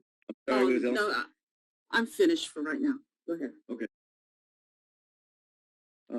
Eric, I appreciate the comments and the where you're going with that, but I think at this juncture in time, I got to go with staff's recommendation on the approach to spend this round of money in this way that they've suggested to us. We've got those needs, no doubt about it. We've got the other needs as well too, and this is the recommendations of staff. I'm ready to go with tonight for this effort. That's where I'm at. Thank you. If I can jump in here, Trustee Joyce, I really appreciate you focusing on the importance of the lived experience of our students today. And we absolutely know that our students are coming back and they're experiencing challenges. And we also know that our staff is also experiencing challenges. So some of the things that we're looking at is a long-term plan. So we've approved having a elementary counselor at every single elementary school full-time. We've approved having a AP at every elementary school to help address the needs of those students who are perhaps struggling with coming to school. The counselors at the elementary to provide that support. And in addition to that, we've launched an effort with the leadership of Mrs. Reed, who is our early education coordinator. And we've asked our TK through first grade and our principals to identify those students in the earliest grades who are struggling with school adjustment. And we've asked, how often is this happening? We've identified by student, by teacher, which students are needing it, and we're going to be partnering with Dr. Sparks and the counselors to provide those supports to those students in a targeted way, student by student. In addition to that, as we look at our students, with our LCAP, we have championed community schools, and we've identified Laurel, Libby, Mission, and Jefferson to have a community schools coordinator. And we've worked with the principals, and we are continuing to work towards implementing that. And I'm also happy to say that people are reaching out to us, and we are happy to say that people are providing money to help us, some grants to move forward with that. So we absolutely agree and have been working systematically. And then when you asked about attendance, we are monitoring it. And for the first 23 days of school, which you remember was during the peak of the Delta variant, we did monitor attendance, and we did find that we had about 4% more absences at that time than we would have in the 2 years previously that were typical school years. So we are absolutely watching those indicators. So we want to make sure, but what we've seen is that with the Delta variant moving away, that students are back in school more often. And then we also are working closely with SDCOE and Bob Mueller. One of the recommendations that we made was to have testing be earlier and be able to use testing to have people come back to work earlier. One of our biggest challenges right now, and many people are thinking about this, is that support. If you've been out to a restaurant or you've been to a store, everywhere you look, you'll see help while in signs. The national and statewide labor shortage is a very big challenge for all employers, and we're no exception. So we are working on identifying ways to recruit and retain our people, and we have money set aside to do that. Again, finding those workers, processing, and making sure additionally that they're the high quality staff that we want to have an Oceanside Unified School District. And we know recruiting and putting these things in place will not just be today's effort, but an ongoing one, because some students may be manifesting their trauma today, but other students later on. And when we're looking at these things, we want to make sure that we have materials, because like, for instance, you said we have in this plan over about $7.5 million in materials. Those materials are in the hands of our intervention teachers. We have 2 intervention teachers at each elementary school, and at the middle school and the high school, we have different processes. Those intervention teachers, unlike when I was an intervention teacher, I didn't have materials in my hand. Now we've been able to purchase high quality materials that the teachers can use. So we have high quality teachers, high quality materials that will be ongoing at least for the next 3 years, which will really help to close those gaps. So we want to be thinking about today and also the future. That's what we've been really trying to do with this plan. Dr. Levy, can you share, you have a part on the multi-year plan, you have a section on classified and certificated personnel that you've budgeted 16 million for. Is that to address hiring more? 16 million, that would have been the overall, is that from the PowerPoint presentation? Yes, it is. Yeah, so that's the multi-year. Dr. Norman, can you speak to that a little bit? Because I know that's several funds. The one I'm looking at for today is just for the Esser 3 that we're approving. Some of those were from our funds that we had before. And I think that that's an important point to bring up, and that this 28 million is just part of the 59 million. And so when we're doing our multi-year plan, we're also incorporating all of the other funds. And so when we look at what you just asked about with the personnel, it is going to be pulling from the Esser 2 State Reserve, the AB 86. It's going to pull from Esser 3, ELO. So we basically went through and plugged in the different funding amounts to do the different things we wanted to do. So some were the professional learning days, some are the one-time salary enhancement, intervention teachers, the Fresh Start teachers, lead learners, ELL teachers, additional custodial hours, IT support, counselor, nurse, extra hours for contact tracing. Those are some examples of what's in that pot of money. And it does come from multiple sources. But Mr. Joyce, you do bring up some good questions, but one of the things that the money was also set aside for, and that's why we put the roofing and the HVAC, is the big concerns that came out about how are our air filtration systems working, and if you're going to put something on a roof, you got to make sure that roof is reinforced. And so what we tried to do with this plan is have a well-rounded plan that wasn't just focused on one strategy, but rather looked at our facilities, looked at our students, looked at our teachers. And so that's why you see the different actions in the plan.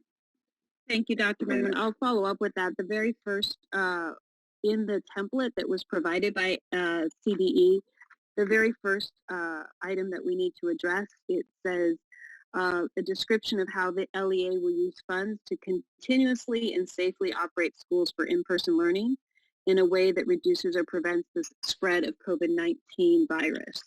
And in that, a lot of the research has been around aerosols and ventilation. We know that's very clear with the research. Right now, we are using masking, but there are mechanical ways that we could improve that circulation of air, and then also make sure that we do have outdoor learning environments and things like that so that we can continue to have in-person learning. So the very first item really is around improving our facilities to make sure that they're safe for in-person learning. Right. Thank you. I'm ready to make a motion. I appreciate the give and take on this issue, but I think we've heard about all we've got right now for a decision. It may not be unanimous, but I'm ready to move approval of staff's recommendation for these use of these funds. I'll second that. I have a first and a second. All right. I didn't hear from Raquel. Did you want to speak on this topic at all? I did, and they made the motion. So we can. I was just letting everybody else talk first. So I think because we look at, and I agree with Eric on some of the stuff, is that we look at that they tell us that the money is for outcomes to the things that are worsened by COVID and what it's done. And so we know that it's done quite a bit with our students and the dynamics of what's going on with our students. And as they've come back, there's a lot of different things that they're dealing with. And so when I look at, I think with the shade structures, I look at, well, we passed a bond to be able to spend monies on the shade structures. I know that HVAC is one of those huge things that we looked at initially, because I know even LCAP was, because it was one of those things that because our classrooms are just, some of them just are old, and we need that air and we need that circulation, and that goes again, like you said, with the roofing part of it, because it needs to be supported and to have those things there. But then I look at the needs of the students. So are we putting enough into the social and emotional support, because it's always been what we focused on, being the needs of the students always. It's always been the priority, and it will continue to be the priority. So when I look at the social and emotional support of our students, I know that, like Dr. Sparks talked about, all the different groups and all the different support that we have on our campuses, but is it really enough to get our students where they need to be? Because if you talk to students, if you talk to staff on the school site, they're dealing with some things right now. Like they seriously are going through a lot right now, socially, emotionally.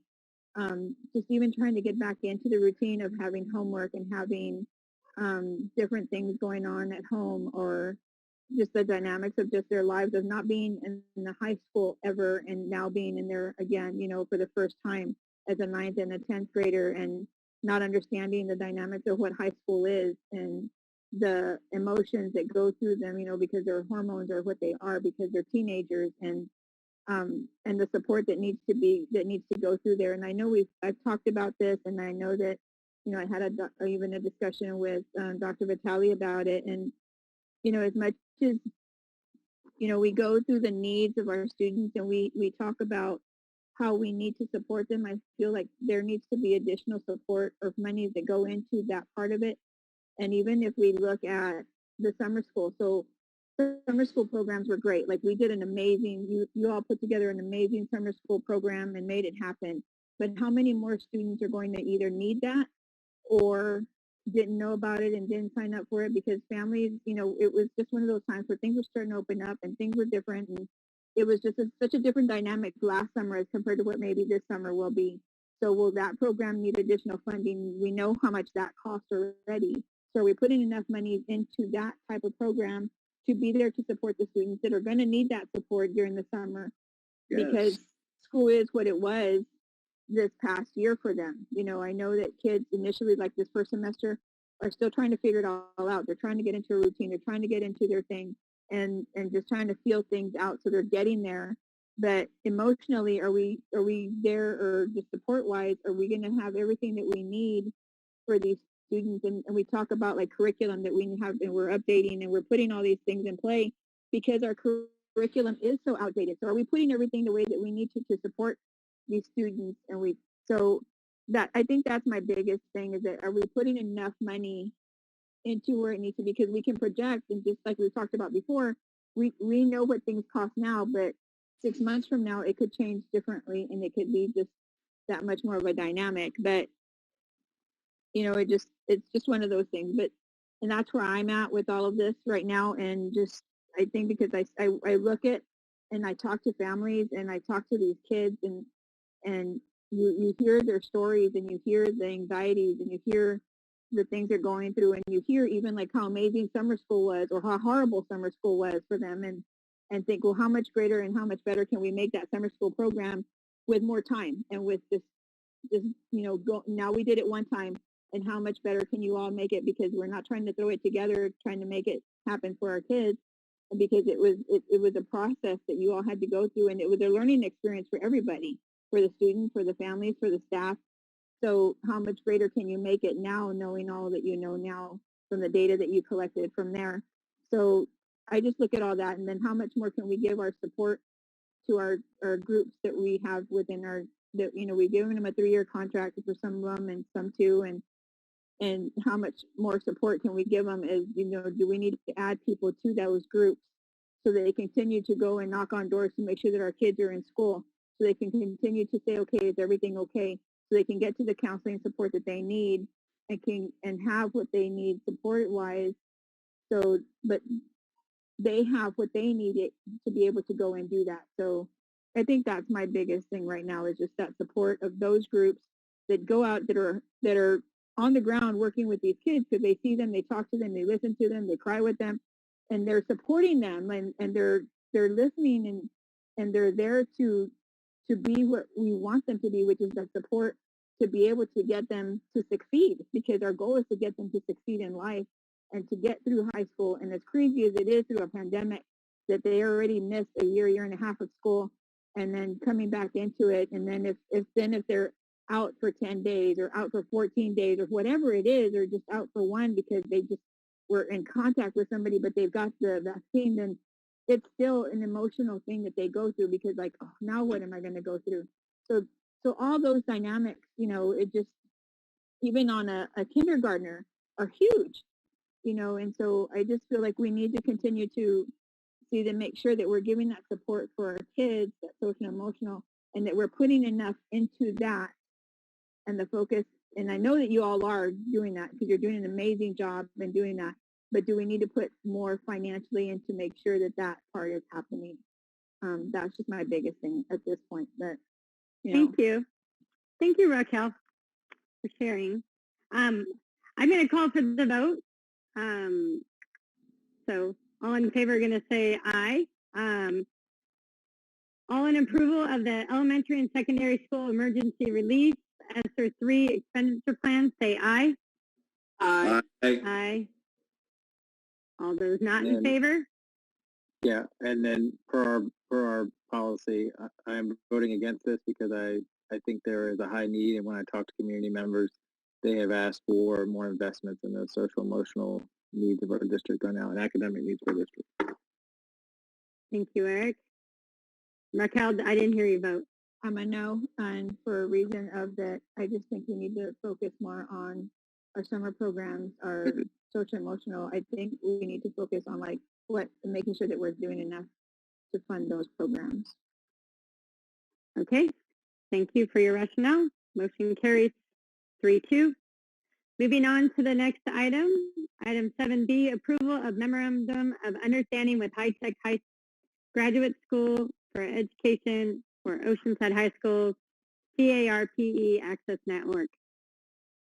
Yes, thank you. This is actually an agreement with UCSD to improve the enrollment in four-year educational endeavors for Indigenous, Latinx, Black, African American students, so that our students from Oceanside High School will be more prepared to go to a four-year college. This is through a grant through the Bill and Melinda Gates Foundation, and will allow for a team of Oceanside High School leaders to be able to have a continuous improvement cycle, for them to look at the data on the students and have professional learning. Require a motion on this? Yes, and the motion to approve this will allow us to enter into the data sharing and professional learning agreement with UCSD. I make a motion to approve. Second. Thanks. I have a first and a second. Do I have any questions for staff? No. Seeing none, I'll call for the vote. All in favor of item 7B, say aye. Aye. Motion carries 5-0. Next item, 7C, ratification of Memorandum of Understanding with Palomar Community College District. Yes, this is also exciting because this also continues our focus on ensuring that our students have access to a four-year education working with Palomar, so that we can have students go to Palomar, be able to have an understanding of the academic preparation that they need, and to be able to ensure that they're going to be able to also earn that four-year education. Again, no cost to the district, and your approval on this item will allow us to enter into the Memorandum of Understanding, which includes professional learning, data sharing agreements as well. I'll make a motion to approve. I'll second. Any questions for staff? Excited. All right, seeing none, I'll call for the vote. All in favor of item 7C, say aye. Aye. Aye. Aye.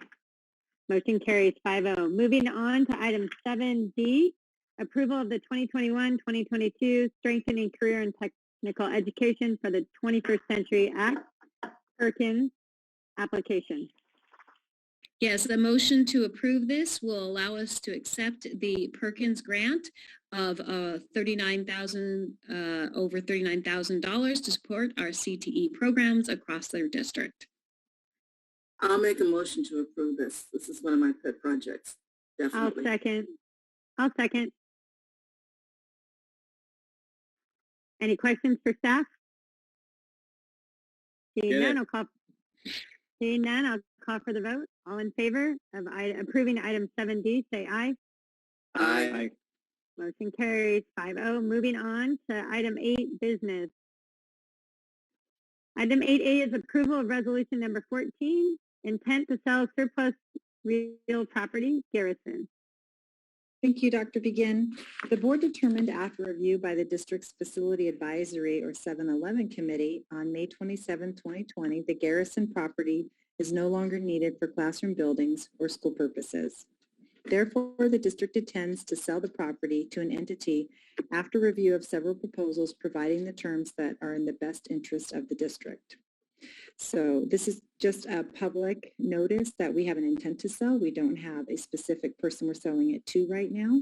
And so we recommend that the board please approve the resolution number 14 for intent to sell surplus property, Garrison. I'll make that motion. I'll second. All right, we have a first and a second. Are there any questions, board colleagues? Seeing none, I'll call for the vote. All in favor of item 8A, say aye. Aye. Aye. Motion carries 5-0. I would like to take a 5-minute break, just a quick 5-minute break. We've been going for over 2 hours, and I think we need a quick biology break. So we're going to take 5 minutes. So can we set the timer?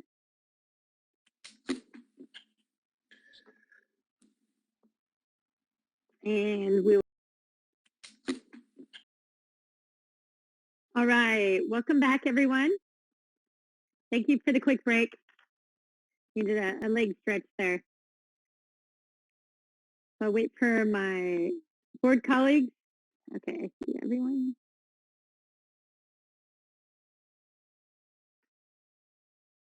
All right, I'm missing three of them. I'm coming. Here I am. All right, thanks.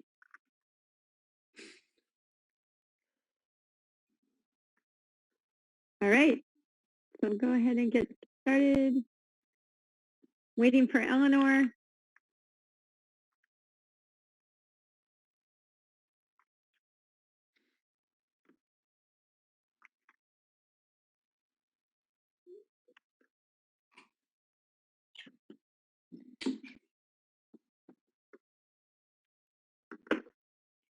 All right, is Eleanor coming back?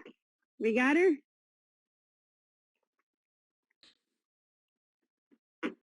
We can start without her, actually. We got Eric here. All right, well, we'll get started with item 9, Personnel 9A, Personnel Commission, Board of Education Representative. Dr. McAteer? Good evening. Thank you, President Begin.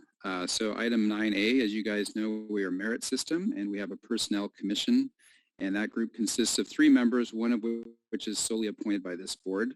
I'm pleased to let you know that Steve Jepson, the previous appointee of the board for the last 2 terms, has agreed to stay on.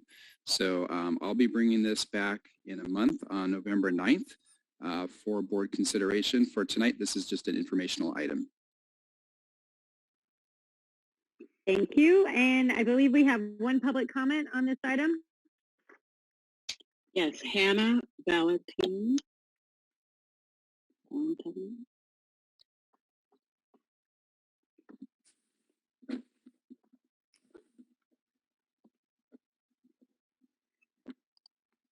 Hannah, you need to unmute yourself. Hello. Hello, Hannah. You have 3 minutes to provide your public comment. You can get started. Yes. Good night to everybody. I'm glad to be here at this meeting. I just want to tell them, please do not close Del Rio Elementary School.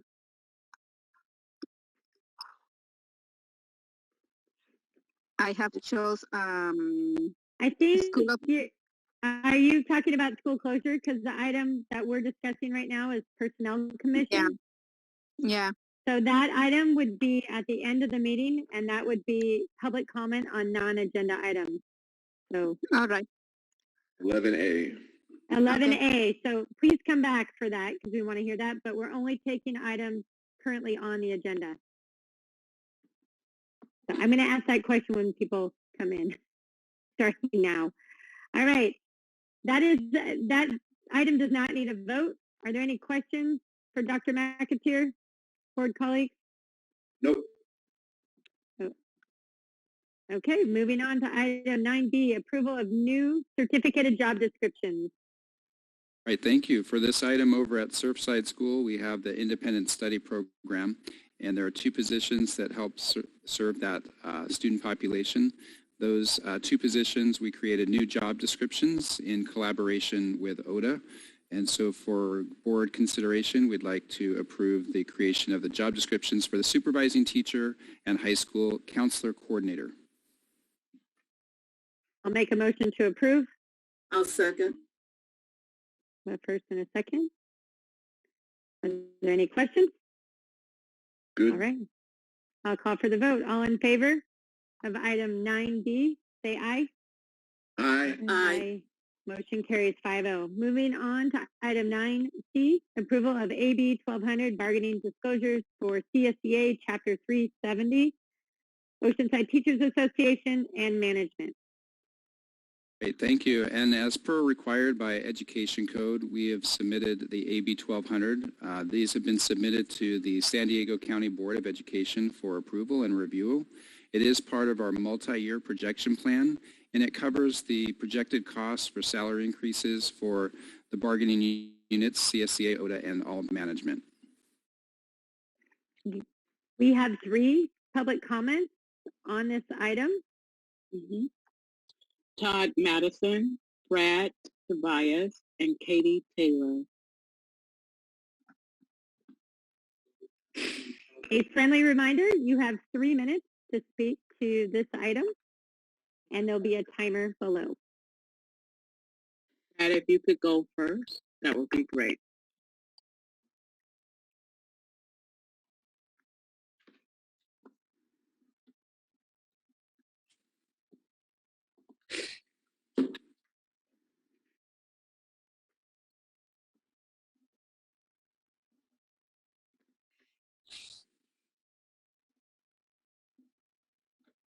I'm sorry, did you say Brad? Yes, Yes. Brad, go ahead. Yes, Brad, you have 3 minutes. We'll start the clock over. All right, thank you so much. Hi, good evening, and I'm here to speak out against some of the mismanagements of fiscal resources at Oceanside High School that are not student focused. I'm sorry.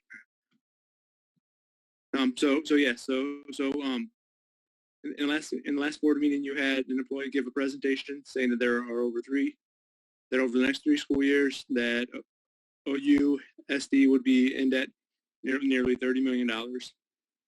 Earlier in this meeting, it was proposed that OUSD should have overhead shades in the parking lots and other locations in school.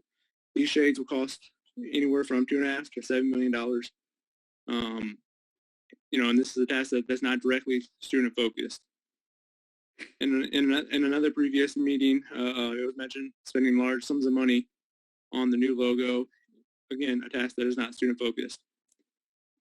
Another issue that has been addressed to us, the parents, if it weren't for COVID, I would be spending $40 a month on transportation for my daughter to attend a public school, an issue that would hinder some students from being able to get to school, especially those low-income families. Well, I appreciate all the efforts that all the teachers do for us. I truly do, honestly. Many other issues, and this is from last meeting. We're not focused. We're not focused on money. Yes, money is a big deal. We're all struggling, on some sort of thing. Gas is super high and everything is super high right now.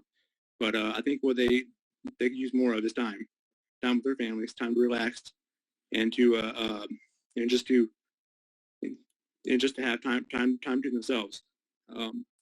With that, if money is going to be spent, we should spend buying more teachers. That would help lower the student to teacher ratio, which I've researched, which is 1 to 30, which is incredibly high. Additionally, also, if money needs to be spent, I would fully fund sports and activities.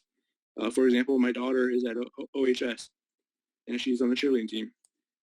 Fundraising for that cost $1,000. $1,000 that she had to go ahead and fundraise on our own in order to for uniforms and things like that. That's really way too high. Things like these will elevate the students' abilities to learn and give them a better time at school, and allow them to, just to be kids. They're kids, and all that. They should be focused on students, not pet projects. All in all, we would like a fair contract also for our children. Thanks for the time. Thank you, Mr. Tobias. Next speaker.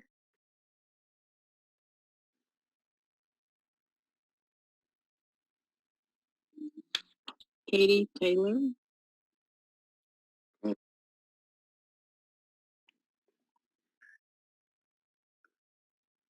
Hello, Katie. You're up next. I think you got to hit the mute button.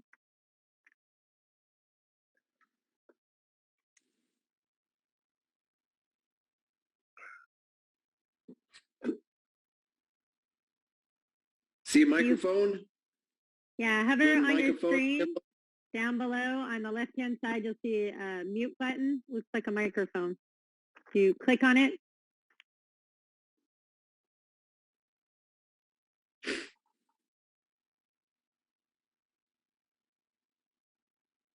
Or hit your keyboard maybe? Is it a key? Okay. Space key? All You right. can hit the space bar and speak also, Katie. Yeah. Hit the space bar on your computer. Nope. All right. Well, Katie's figuring it out. Let's pull up our next speaker, and then we'll come back to Katie.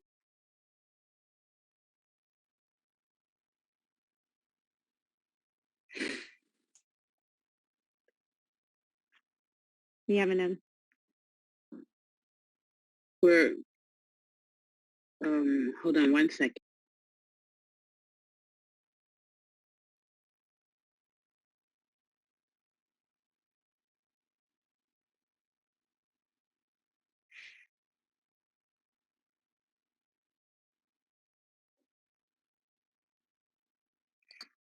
Our next speaker will be Todd Madison.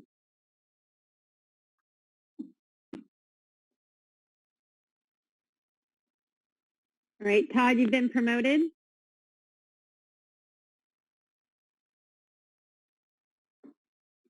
Todd Madison, you would have to unmute yourself.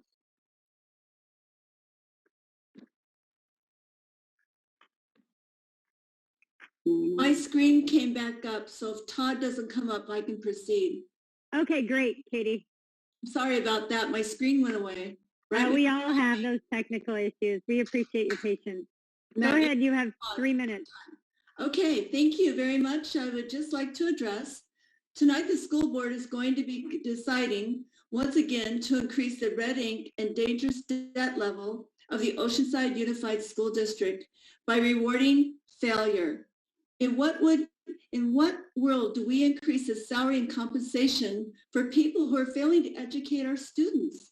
The proposed salary increases for teachers and administrators is absolutely outrageous, considering only 46% of students, that means under 50% of our students, are proficient in English language, arts, and literacy. This is not even close to acceptable standards. And teachers and administrators, you think we deserve to give them a raise? Exactly by what criteria is there any justification for a salary increase?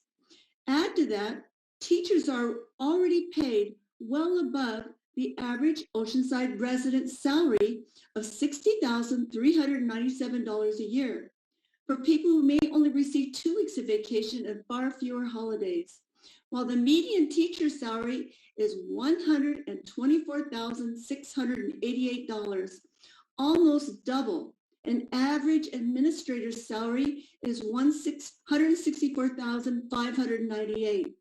If anything, based on Oceanside's low teacher scores, the debt level the district is suffering from right now, which is something must be discussed.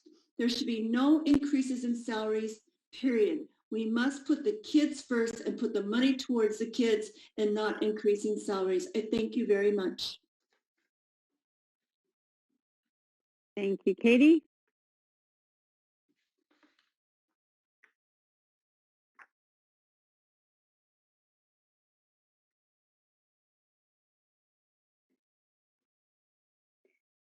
So our next speaker is Todd Madison. I believe he's on the phone.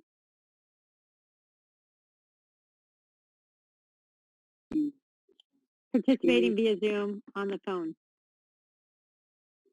Well, he's on the panel. He needs to unmute himself.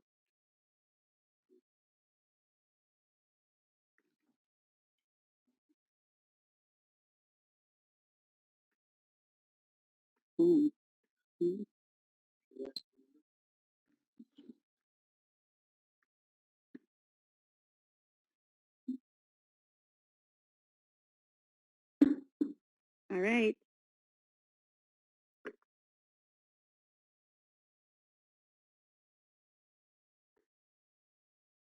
The 510. All right. You've been promoted, Todd. Okay, so you can hear me now? Yes, we can. We just want to make Okay, sure. yeah, my phone was not muted. It was something in Zoom. All right, so thank you, Todd Madison. Sorry to be on the phone. I'm traveling at the moment. But tonight, our board is being asked to approve a set of extra raises for all labor groups, raises that are going to be layered on top of the normal annual raises most get in their salary schedule, with an extra bonus payment as a cherry on top. The disclosures in front of us say this is going to cost $6.5 million this year, $6.4 million the next year, and $6.9 million the year after that. Last month, we saw a budget presentation showing increasing deficits in the next 3 years after the need to cut $16 million in 23-24. That's not unusual. The OUSD budget has been on the verge of insolvency almost continuously since 2017. District management and the board have been consistent in their mismanagement of district finance. Can I point out that we parents have heard nothing about the County Office of Education's response to that budget submission? Is that because it says things like, quote, the district will be unable to meet financial commitments in subsequent fiscal years, and, quote, we must submit a detailed list of budget reductions by the first interim report? And the county also says the district is going to need to make a total of $8 million in cuts next year and almost $30 million a year after. Would it be inconvenient to tell parents those cuts that are coming from our kids at the same time as you're proposing to add another $10 million to those cuts to benefit adults, not kids? The legal disclosure asks for the specific impacts on instructional support for our kids.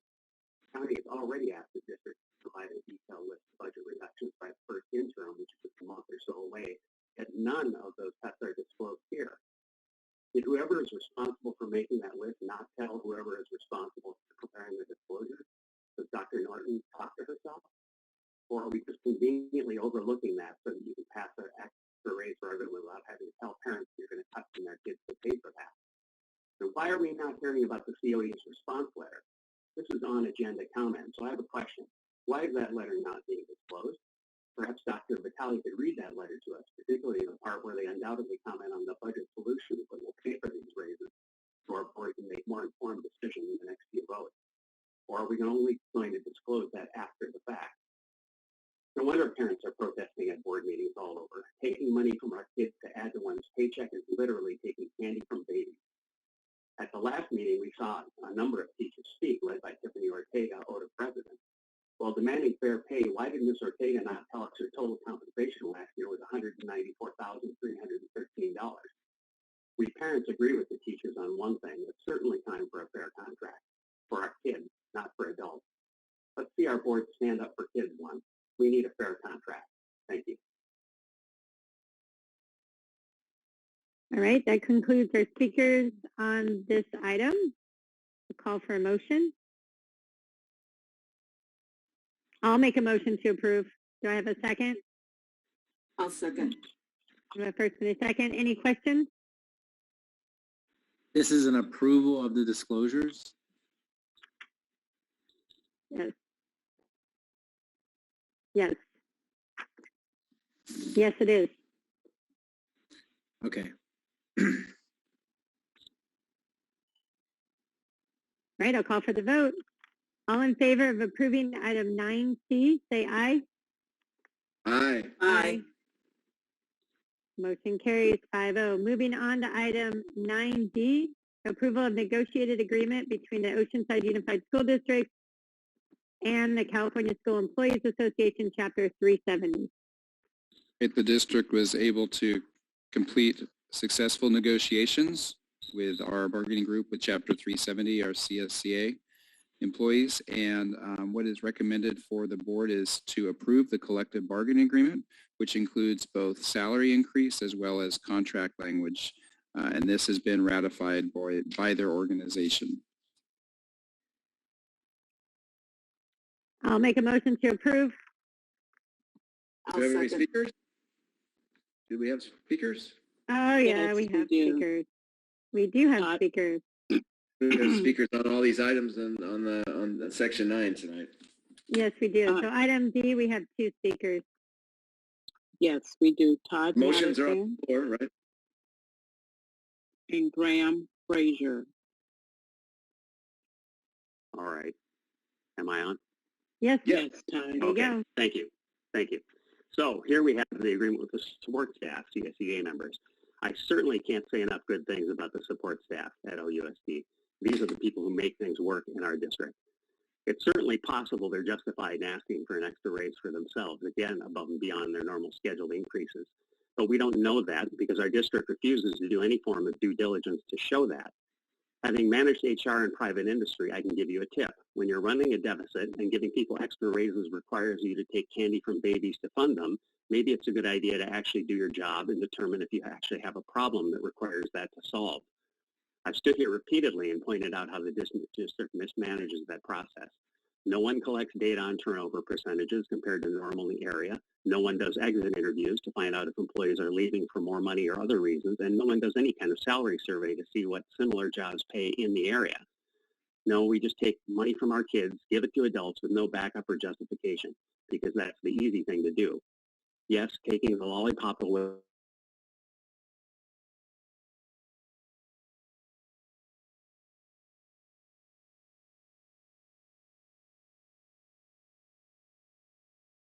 just because you want to for different similar jobs, as if a groundskeeper in Oceanside is going to quit their job here and take a job in Chula Vista because they pay 50 cents an hour more there. People work where they live. The only valid survey would be to find out what companies pay for the same job in the same area, Oceanside and close by North County communities. But we don't see that, do we? Because if the district did that survey, then they'd have to release it when I asked. And then I would stand here and read it to them. And we'd see that our total compensation rates, including pension contributions and benefits, are more than competitive with similar jobs in this area. I don't expect the district to do that because, as we've seen in the financial results, the district has no idea how to run a business, and our board has no clue on the oversight they should be doing. As I said, it's easier to take things from kids than it is to let employees know that they're going to have to make do with the normal annual raises this year, no extra icing on the cake. So when do we get a fair contract for our kids? Thanks. Right, our next speaker. Graham Frazier.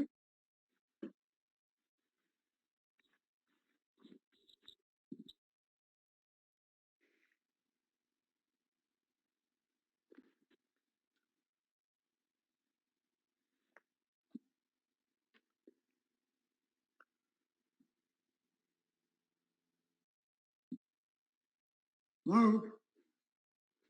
There you are. Okay. Hello, Graham. You have 3 minutes to share. Thank Welcome. you. Thanks for listening to me again. I'm going to echo a lot what Todd just spoke about. As you probably know, I've been a long-time business owner in Oceanside, and I wonder if the current Oceanside district debt and fiscal crisis was ever considered in the contract negotiations. Since you weren't there, you probably don't know. And was the looming debt crisis and possible bankruptcy of the school district ever considered? Or was the approval of the item of this item is the plan to just kick the situation down the road? Are you aware of any sense of this? What cuts to the program for our kids are going to be necessary to keep this sinking ship afloat? We'd like to know. No one runs a business like this, at least not for very long. Apparently, none of you have run a business, as I have, nor can figure out a balance sheet. This deal adds, I believe, around $10 million of additional debt to the district's already existing outrageous debt. Just don't do it. You don't have to approve this. Send it back to the parties with instructions to sharpen their pencils and send you a revised, more reasonable agreement for all, including the taxpayers and the district's pupils. If you approve this agreement, it will signal how irresponsible you are with the people's hard-earned money and that you have no fiscal acumen and as such have no business representing us on this board or any other position of public responsibility such as the City Council. Your primary duty is to the community and our kids. Bowing to the teachers' union's demands under the current circumstances with the district in such poor fiscal condition is reprehensible. This is a test for you next November's elections. The voters will remember what you decide to do with their money tonight.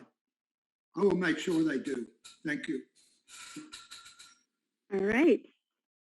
For that item 9D, I made a motion to approve. Do I have a second? I'll second. We have a first and a second. Any questions? Seeing none, I'll call for the vote. All in favor of approving item 9D, say aye. Aye. Aye. I want to go on record. We have the hardest working support staff I have ever seen. During this COVID, they have kept our schools running, and I'm very proud of them, the work they do. Moving on to item 9, E, ratification of negotiated agreement between the Oceanside Unified School District and the Oceanside Teachers Association. Thank you, President Begin. Similar to the previous board agenda item, 9E is our ratification with the negotiated agreement between OUSD and the Oceanside Teachers Association, which includes both salary as well as master contract language agreements. This also has been ratified, and it is recommended to the board to approve this collective bargaining agreement as presented. We have 3 speakers to this item. Yes, Todd Madison, Susan Custer, and Michael Richardson. All right, am I up?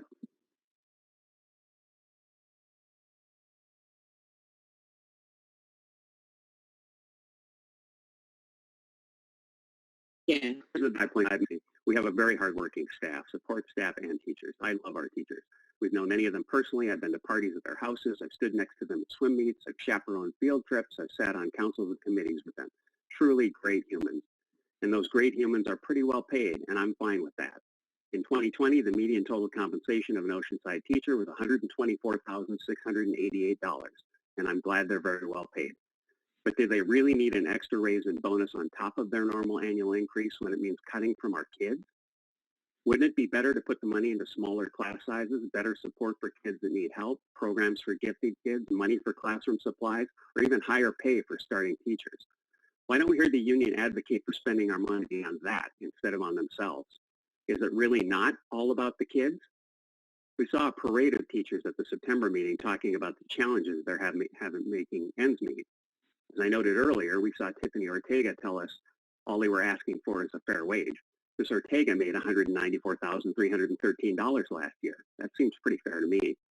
We saw Kathy Ahinger, who made $150,123 last year, tell us about the difficulty dealing with cost of living increases, listing extra expenses, and asking what that the negotiating team offer a generous salary.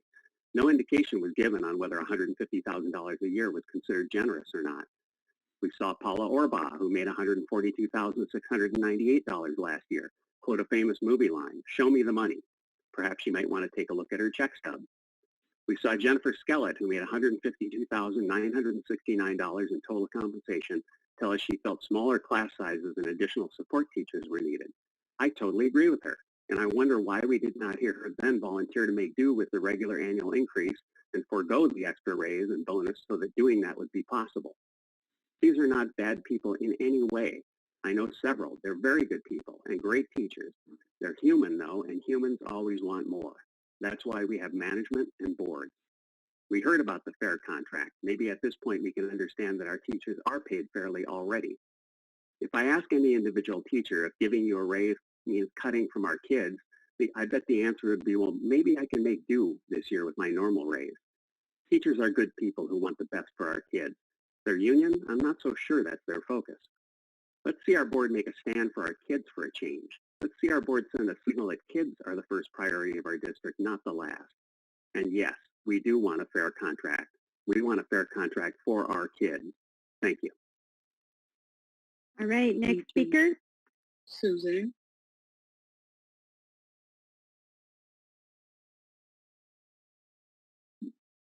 Susan, you're on. Okay. Can you hear me now? Yes, we can. Oh, okay. Thank you. Good evening. Our school district is projected to have an $8.3 million deficit next year. The combined negotiated raise for school district employees with this agreement is $10 million. How can you justify this $10 million expense with an $8.39 million looming deficit? This does not make mathematical sense. Perhaps this is a good time to mention that only 36.23% of our students meet or exceed the standard for math. Our teachers work hard and are paid quite well. I think everyone in Oceanside is glad that they're paid well. It is time to focus on the needs of the students. There is no equity for our Oceanside students, with 63% of them scoring below the standard in math skills. This will have a lifelong negative impact on our students. We need a contract which guarantees our students a quality education. Thank you. Thank you. Next speaker. Michael Richardson.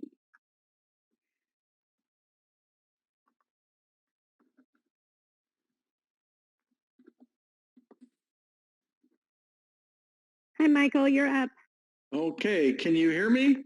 Yes, we can hear you. We cannot see you, but we can hear I wonder why. I have spoken to you before about my history with Oceanside schools. I've never really gone into my deep roots of Oceanside schools. My father attended Libby School, which was a one-room schoolhouse in the shadow of San Luis Rey Mission, first through 8th grades, and then he went to Oceanside High School. My mother went to school in downtown Oceanside, and they both went to Oceanside High School. My dad had to drop out in the sophomore year because he was had to support his family during the Depression. My mom graduated in 1938 from Oceanside High School with honors. She was prominently mentioned in the annual several places. I was in the first class at South Oceanside High School. South Oceanside Elementary School. I was in the first class at Jefferson Junior High School, and I graduated in 1955. I graduated from Oceanside in 1959 with honors. I have had at least 24 cousins and brothers who graduated from the Oceanside School District. My Uncle Howard was the first elected mayor of Oceanside. So I have, deep roots, and I think I have credibility to speak on the subject. Saturday, I attended the Oceanside High School Hall of Fame and watched the induction of my cousin, Douglas Avis. Doug was the captain of the CIF championship football team in 1953, president of the student body, and he eventually became a very, very successful businessman. I wonder today what Doug would say. He is a businessman. I wonder what he would say about the school district, who, according to the San Diego Office of Education, is going to be $30 million underwater in a couple of years. What would he say about them spending another $10 million? I say that he would say, no, business would dictate that we can't spend that money. I say, cut the teachers by 10%, cut the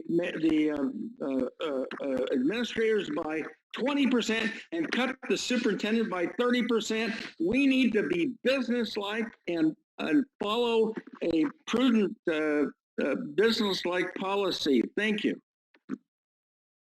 All right, those are our three speakers. Moving back, let's see, item 9E. I'll make a motion to approve. Do I have a second? Second. Do we have any questions for staff? I just have a comment.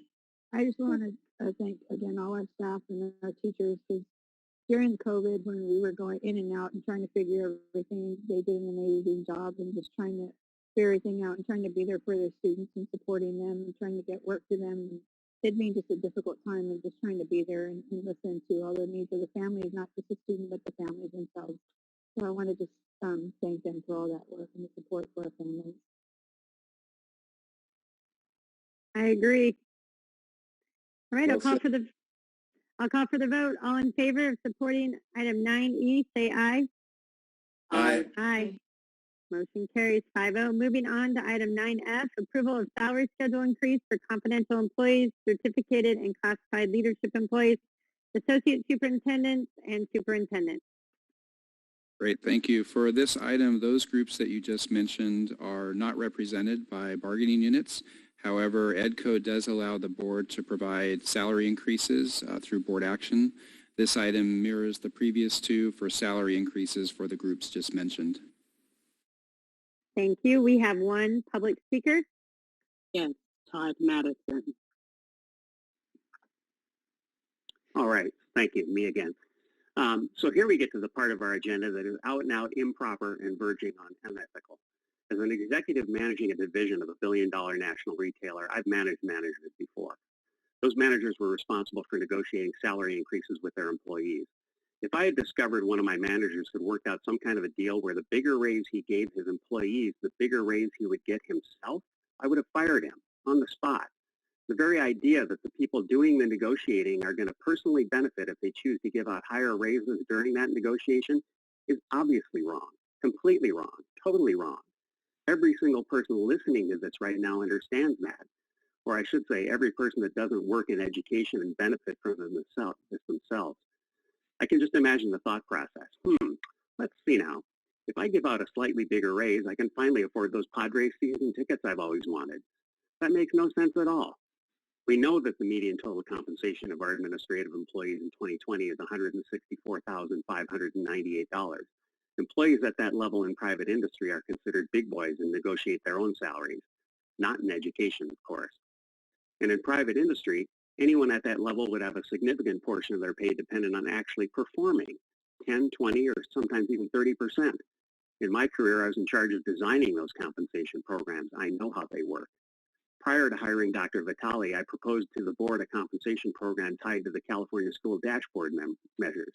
Those metrics may not be ideal, but they're what the state uses to track district performance. Under that plan, she could make the same $341,000 she made last year, but the performance of the district would have to improve to get there. So here we're now about to vote to approve a raise negotiated in an unethical way and applied whether the people getting it are performing or not, to people who make nice six-figure incomes already, and we're going to cut from our kids to afford that. That is crazy. According to the disclosure, their compensation levels will go up 4.52%. Here's some samples of how that will affect compensation. Julie Vitale, who made $341,000 last year, will get an increase of $15,000. Todd McAteer, $265,000 last year. He's up $12,000. Mercedes Lovey, $248,000 last year, up $11,000, et cetera, et cetera. You can go to Transparent California for more. Are these good people? Absolutely, absolutely. I know many of you. You're smart, hardworking people, and I appreciate your efforts. You're people I like. The fact that I'm throwing actual data into this conversation doesn't mean that you should not be paid as you are, but just points out, as I said with the teachers, it might be time to stop the skyrocketing raise train and put that money into the education of our kids instead. Again, is now the time for a fair contract for our kids? Thank you very much. Right, that was our only public comment on this item. I'll make a motion to approve. Second. First and a second. Any questions for staff? Not a question. I'm just going to make a comment. I just want to say first, this is not a reflection of what staff has done this year. Our leadership has led through maybe the most difficult time to be in education in any kind of recent history. So I appreciate and I'm so thankful for all of our leadership.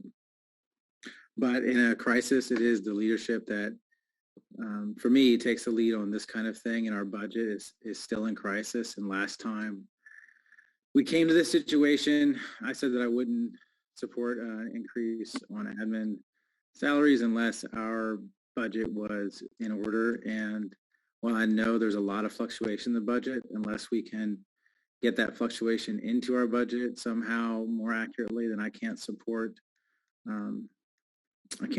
this item.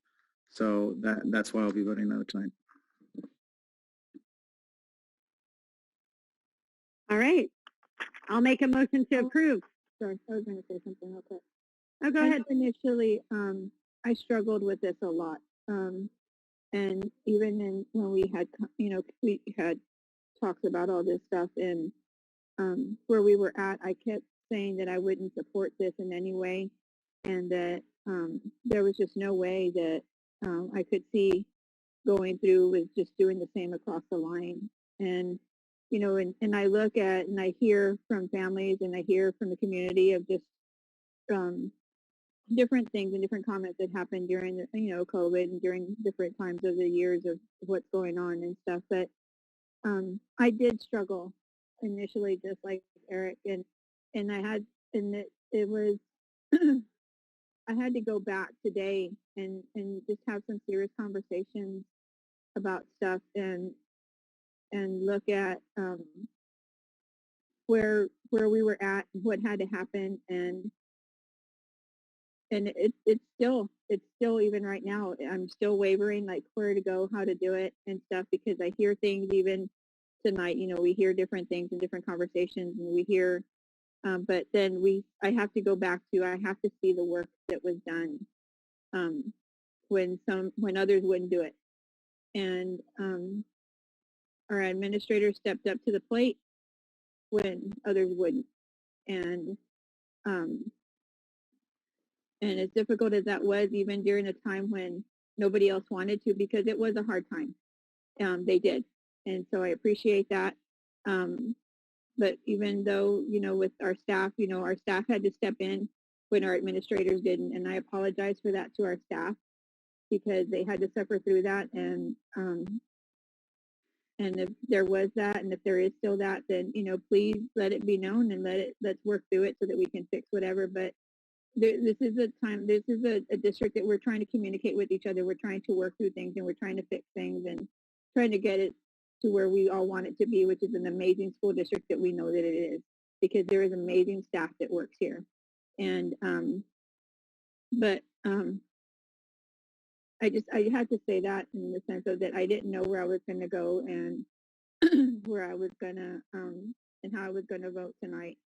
And, and listening to different things and having the different conversations again with everybody, I've come to my decision, and I apologize for anybody that if it affects and it hurts and, we don't agree on it.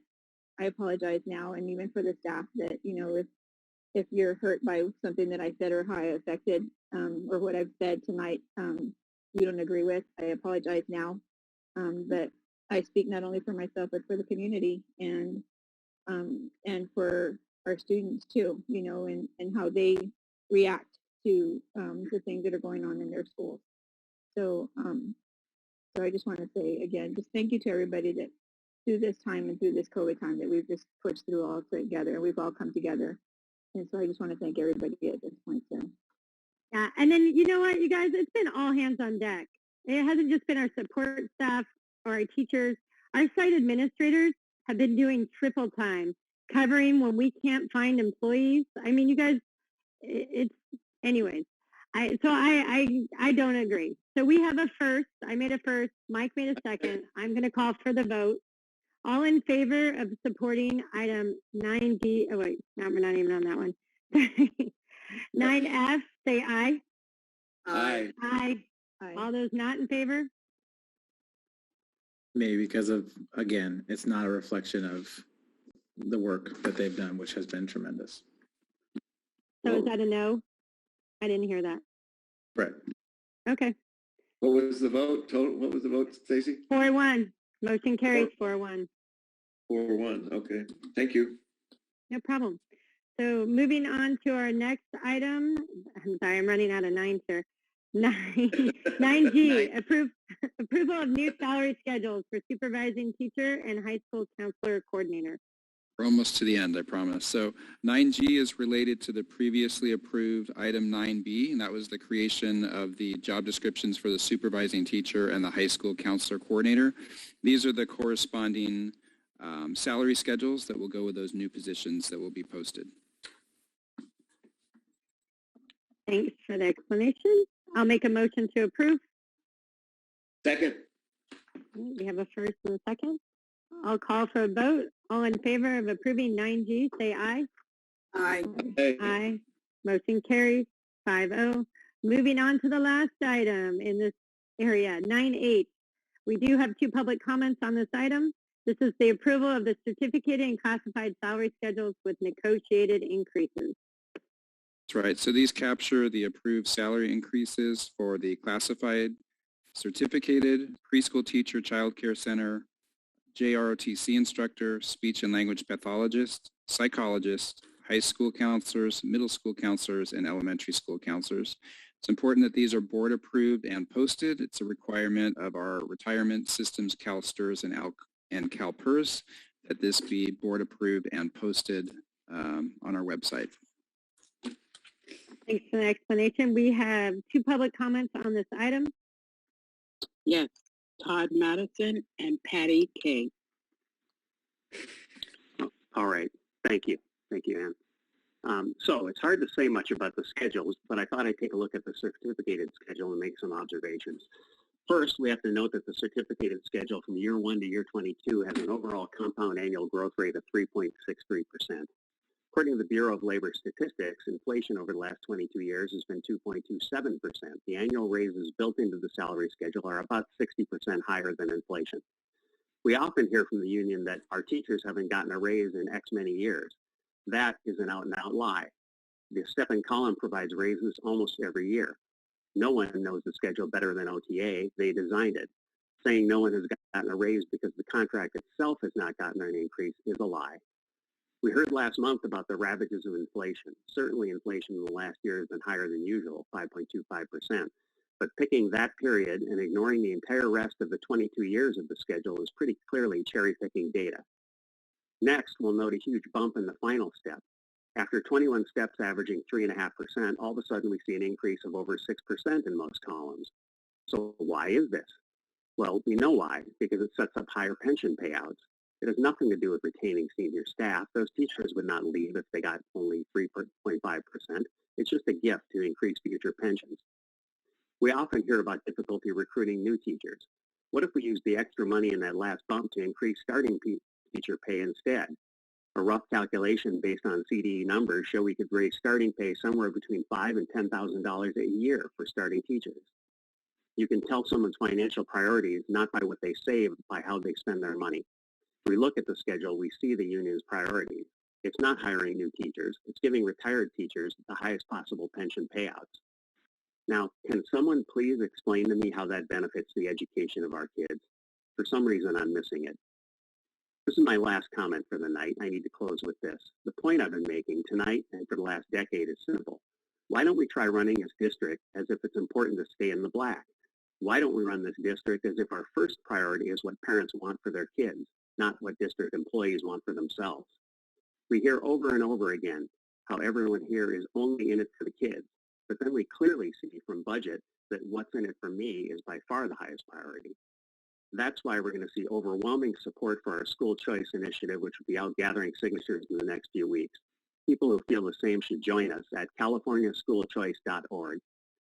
If you're tired of districts who don't seem to care about what parents want for their kids in spending and other issues, let's make it your right to choose a different school.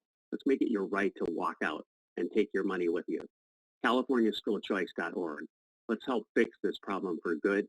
help us by getting out there, getting signatures, and join us in this fight. Thank you. All right.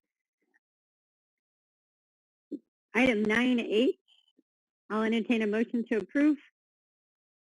So move. Oh, I'm sorry, Patty. Oh, we have one more. I'm sorry. Thank you, Ann.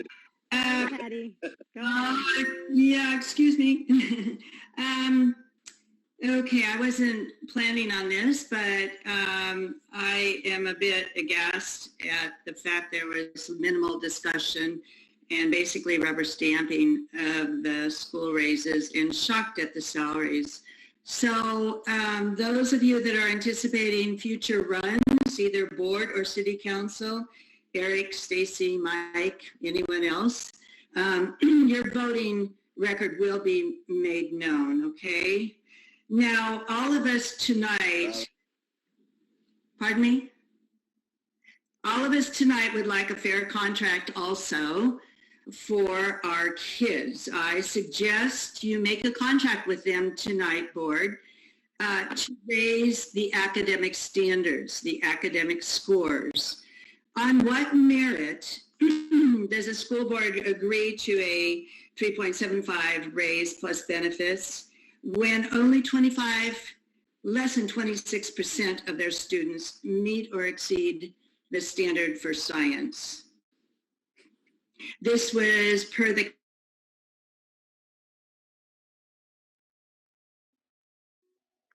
Lost her? Yeah, it sounds like she's gone. Patty, are you still there?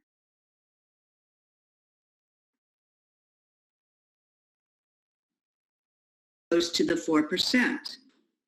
Consider that the health field worked nonstop in person throughout the pandemic while teachers stayed at home.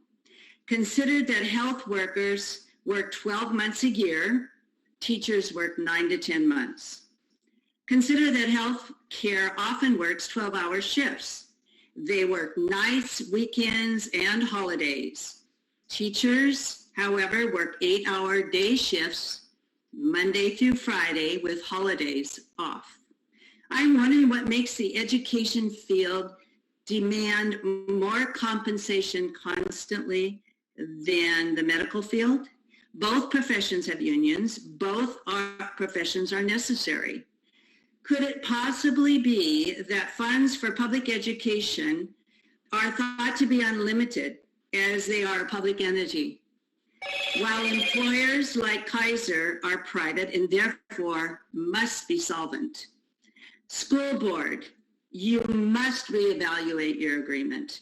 You would be doing those employees a disservice as well as the students if you run with a deficit as projected by your county. Show the union, the superintendent, that community that you will keep our district solvent and out of bankruptcy. Show the teachers that you demand academic performance. Thank you for your comments. Your 3 minutes is up. All right. Sorry about the 2 comments. I missed that. It's getting late. It's at 9 o'clock. All right. So item 9H, we have a first from Mike. Do we have a second? I'll make a second. I have a first and a second. All right. I'll call for the vote. All in favor of approving item 9H, say aye. Aye. Aye. Aye. Motion carries 5-0. Moving on to item number 10, policy development. We have 2 public comments on 10A. I'm saying that out loud so I remember. All right. Item 10A is approval of continuation of electronic board meetings through the month of November 2021. Yes, Dr. Begin, the governor authorized local boards to conduct meetings in a remote fashion, such as we're doing this evening.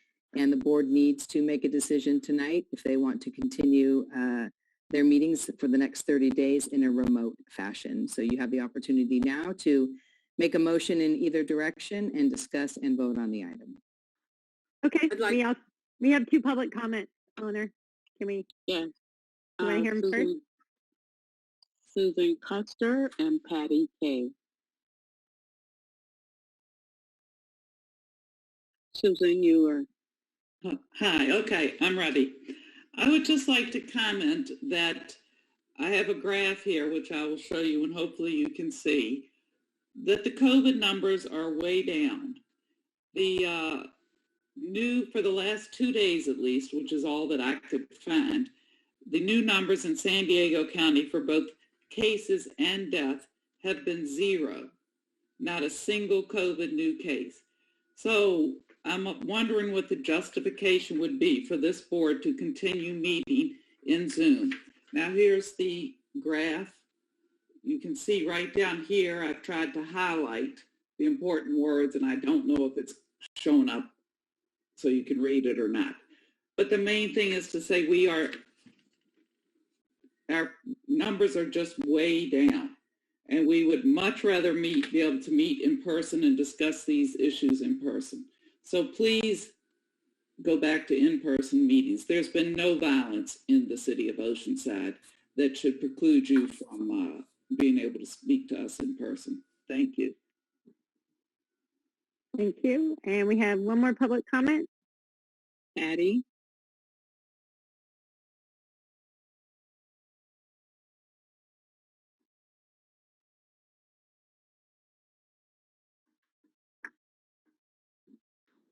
Am I there? Okay. Can you hear me okay? Yes, we can hear you. We can hear you. Okay, there we go. Well, we'd like to know the justification that you closed down personal one-on-one board meetings. In case you weren't privy, I did write an email to Ann Gibbons asking why and did not receive an answer. I can't see all the graphs that you're displaying, and I can't see all the speakers. And a lot of people have trouble getting on, so it delays time and is cumbersome. I wanted to know if this was a one-time shutdown. However, I see on your agenda that you're planning in November again, and I think in transparency, it would be good for the board to let us know why you voted for this or are going to vote for this. The public needs to know. According to AB 361 that you stated for this, it specifically states the intent was for public access during COVID-19 and future emergencies. But as Susan stated, the COVID rate has gone down significantly. And my charts show just from August, it has gone down at least 50%, if not more. So I don't understand what your reason is, and please let us know. Since there is no emergency with COVID, I wonder what other emergency necessitates a teleconference meeting only, and that's what's stated in AB 361. Can you please give us an indication on that? Also, as far as COVID, if that's your concern, you don't have to wear a mask when you're by yourself, I see. But we've had in-person meetings all through the summer when the rates were higher. And you have allowed the children to come back to school. You've also granted, as you stated at the beginning, Dr. Vitelli, you sent 7 students with 2 chaperones on a field trip to New York for 4 days. And that was 4 students per room. So if COVID is not the reason, what other emergency is there? Please let us know. Let all the public know. Thank you. All right, those are our 2 public comments.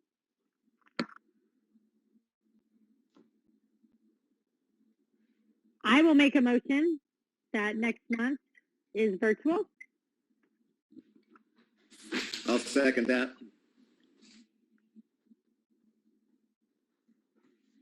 I feel comfortable in the virtual scenario. I want to explore this for the next month, see what occurs. I do not want to engage in any sort of, I'll call it hijinks, if you will, of people wearing masks at our indoor meeting or not wearing masks. I don't want to see that as a issue for us, and I think this prevents that from occurring. while we work through the final months of this COVID issue for now anyway. We also would point out that we're getting tonight's meeting, I think there was up to 150 people observing us. We haven't had 150 people in that room at Chavez for several years since I don't even know when last. So we've had meetings up to 600 and 700 people by Zoom and hardly a handful at times. So I'm comfortable with this for the remaining month. I agree. I know with myself right now, I'm struggling with the after effects of COVID still and having to take oxygen wherever I go at this point. And this has been since just school started. So wearing a mask is so difficult on top of the oxygen and having to be out in public and then transporting oxygen and everything else. I would just feel more comfortable at this point than not going out and having to be in public at this point for these meetings so that we can actually, like Mike said, have the participation of our families that are, having to just transition with all this stuff right now that's still going on. So I would prefer to just stay like this for another month if possible. I'll support it for this month, and I hope that we can make a plan to get back in person following this month. Sounds good. I'll call for the vote. All in favor of approving item 10A, say aye. Aye. Aye. Aye. Motion carries 5-0. Moving on, we got quite a few public comments coming up. Item 10B, second reading of adoption of new board policy 1313. Yes, we're bringing Civility. this policy back for a second reading. We made some adjustments and edits to the first one. It is a recommended policy from the California School Board Association for your consideration. We have 5 public comments on this topic. Actually, we have 4. One person submitted 2. Okay. So the speakers are Emily Wichman, Katie Taylor, Mike Richardson, and Graham Frazier. Emily Wichman will go first. Hi, hello, board and superintendent. I read from the board policy 1313A under community relations, civility. Civility behavior is courteous and reasonable behavior which is respectful to others and includes integrity, honesty, acceptance, timeless dependability, observance of rules and laws, and effective communication. Also mentioned in paragraph 4, promptly responding to concerns and embracing varying and diverse viewpoints. I refer to a reference given in the civility policy from the board policy 2111, superintendent's governance standards, number 4. The latter part of the sentence says, understands the implications of demeanor and behavior. In a meeting with Dr. Vitale and Dr. Lawrence, I was showing her some of the sources used in the ethnic studies outline I thought did not reflect the heart of Oceanside. I was surprised and taken back when Dr. Vitale kept saying, I don't understand, I don't understand. I was very frustrated with her demeanor and her behavior. In the past, when I've entered superintendent's offices, district, county, or state superintendents, they know what I will be talking about and sometimes even know what I was going to say. If she didn't understand, it means to me she does not know our community very well. In another reference from civility policy being considered, board policy byline 9005, governance standards, I read board members also shall assume collective responsibility for building unity and creating a positive organizational culture. To operate effectively, the board shall have a unity of purpose, and in number 4, govern in a dignified professional manner, treating everyone with civility and respect. The community and I expect at least civility. In September, in the meeting with Dr. Vitale, I asked for the categories of who was on the committee for ethnic studies curriculum. I asked for the units to have the resources listed by each unit. At the September board meeting, I asked to meet with Dr. Sparks about his equity and cultural proficiency presentation, as I had questions for him. It's been 4 weeks. I have heard nothing. Tell me no. Well, first of all, be honest. Tell me no. Tell me later. Tell me to file a Freedom of Information Act. Communicate the direction the board is taking with the community. Tell us. Tell me what my next step needs to be to get the information and the meetings I requested.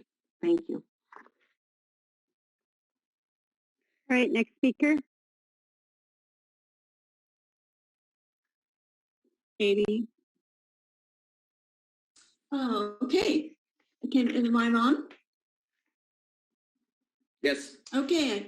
I want to speak to a very wonderful letter written by Californians for Equal Rights regarding the outrageous policy started by Biden and his AG Attorney General Garland, and calling parents and people who come to school board meetings domestic terrorists.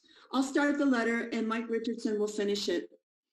The letter is written to Ms. Viola Garcia and Mr. Chip Slavin at the National School Board Association.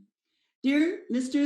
Garcia and Mr. Slavin, on behalf of our 427,000 members, the undersigned organizations write in response to your September 29th letter to President Biden requesting federal assistance to stop threats and acts of violence against school board members, school officials, and teachers.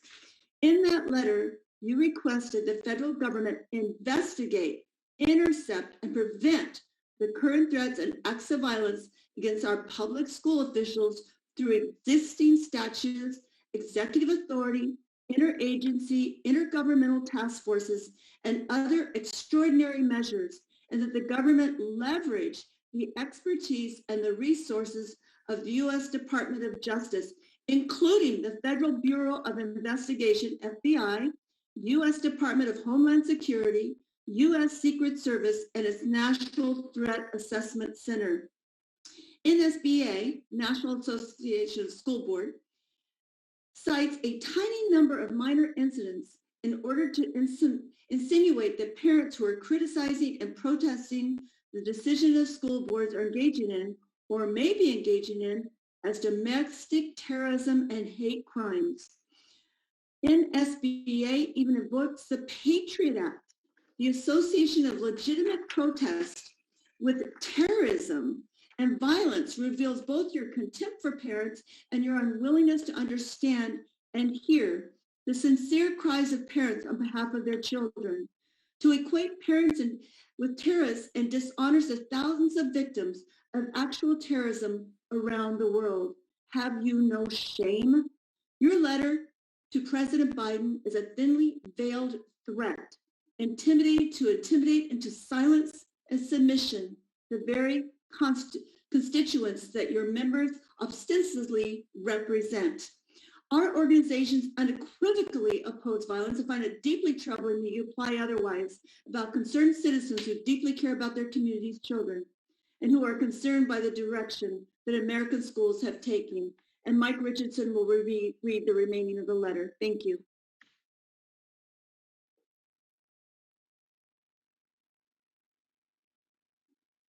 Mike? Oh, go ahead. Start now? Yeah, please. Okay. Citizens are angry that school boards and school officials around the country are restricting access to public meetings, limiting, as you are, limiting public comment as you are, and in some cases conducting business via text messages in violation of state open meeting laws. They are angry that schools are charging them thousands of dollars in public records requests to view curriculum and training materials that impact their children and that should be open to the public by default. They are angry that pandemic-related learning losses have compounded the already low reading, writing, and math proficiency rates in American schools. They are angry that rather than focusing on declining student achievement, large numbers of districts have chosen to fund, often with hundreds of thousands of dollars, taxpayers' money, fund social justice and diversity, equity, and inclusion, absurd programs. Your members refuse to listen to these concerns, and your association has chosen to smear their constituents rather than engage them in good faith. It is appalling that you would choose to threaten your fellow Americans for having the courage to hold you accountable. We will not be bullied. We will not have our speech chilled. We have a constitutional right to petition our elected officials, and we will continue to do so. We ask that your organization and your members engage respectfully and constructively with the country's parents, grandparents, and concerned citizens so that we might work together. And this is signed by Parents Defending Education and 21 other organizations with over almost 500,000 members. And I personally want to digress here and say, I am totally disgusted with the way this board has debated an important policy decision regarding going in deeper into debt and paying obnoxious salaries to when they have no money. I want to tell you now that we, parents, grandparents, taxpayers, citizens, declare war on you. All right. So I wanted to remind you what you're speaking about is civility. So you're now off topic. Civility so I'm going to call. Civility ends out of order. Obnoxious. It will be nice. Thank you very much. All right. The item we're looking at right now is adoption of a new board policy on civility. So we have 2 more speakers. I just want to remind you that's what we're speaking to. 1 more speaker, actually. Right, Graham Fraser. You're up, Graham. Hi there. Can you see me? Yes, we can, Graham. Okay, I can't see myself, so I don't know. Thank you for allowing me to speak to you again.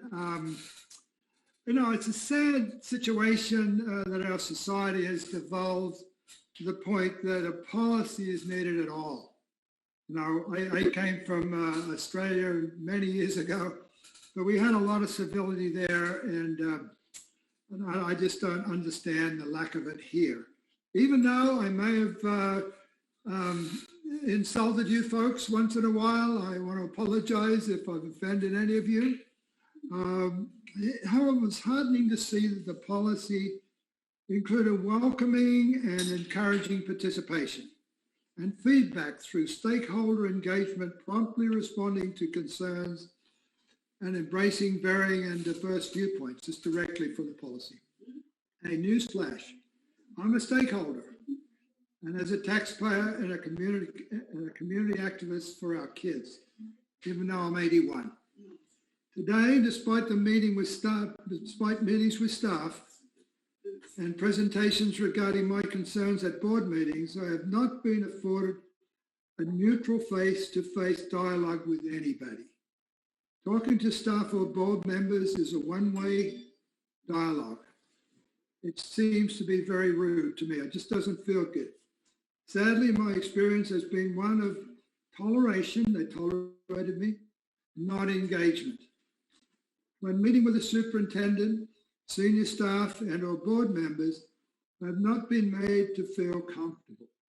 In a meeting, and Emily talked about this, I was with her at that meeting with Superintendent Vitale. Emily and I were told that this was her office and she was in control and refused to answer simple questions from the like of the public participation in the ethnic studies curriculum. It's refused. She said, I'll get back to you. I don't think she ever has. And she did it with an air of a dictator, which really I found very offensive. Other senior staff, at least one board member, have publicly called me a liar when I have been lied to many times by staff, and they know it. And at least one board member, this is not civility. Please do not pass this policy tonight without more input from all stakeholders. And that's us. Thank you.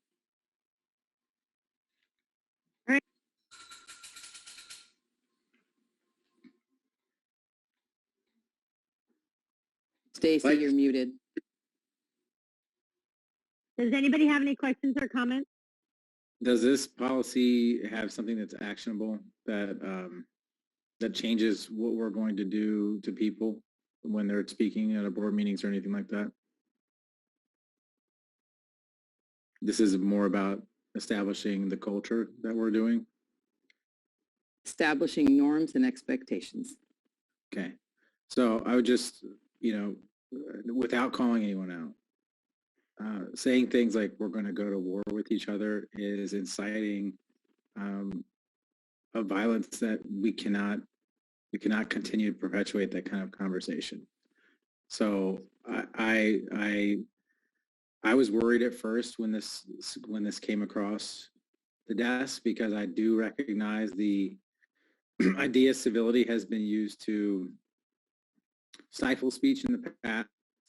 However, with the revisions that have been brought back, I think it just sets a clear expectation of what we would like our behavior within our meetings to be and how we expect to conduct ourselves within conversations that are really important and that deserve respect for each other, because everyone is here to do the best by our students. So I will be supporting the motion tonight.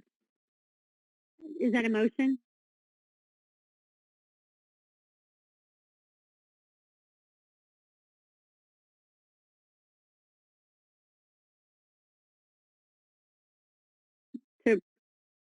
Okay. In favor of approving item 10B, new board policy, say aye. Aye. Aye. Motion carries 5-0. Moving on to our next item, 10C, approval replacement of board policy 3110, transfer of funds. Thank you, President Begin. This policy was last updated August 13th of 2019. This policy is now being updated to reflect new laws, SB 98, which authorizes for the 2021 and 21-22 fiscal years, if the state defers any payments owed to districts, the temporary transfer of up to 85% of the maximum amount held in any fund or account for the payment of obligations. The update also clarifies requirements for transfers from special reserve funds for capital outlay or other purposes into the general fund for general operating purposes of the district. It is recommended that the Board of Education approve the proposed replacement to Board Policy 3110, transfer funds. I'll make a motion to approve. Second.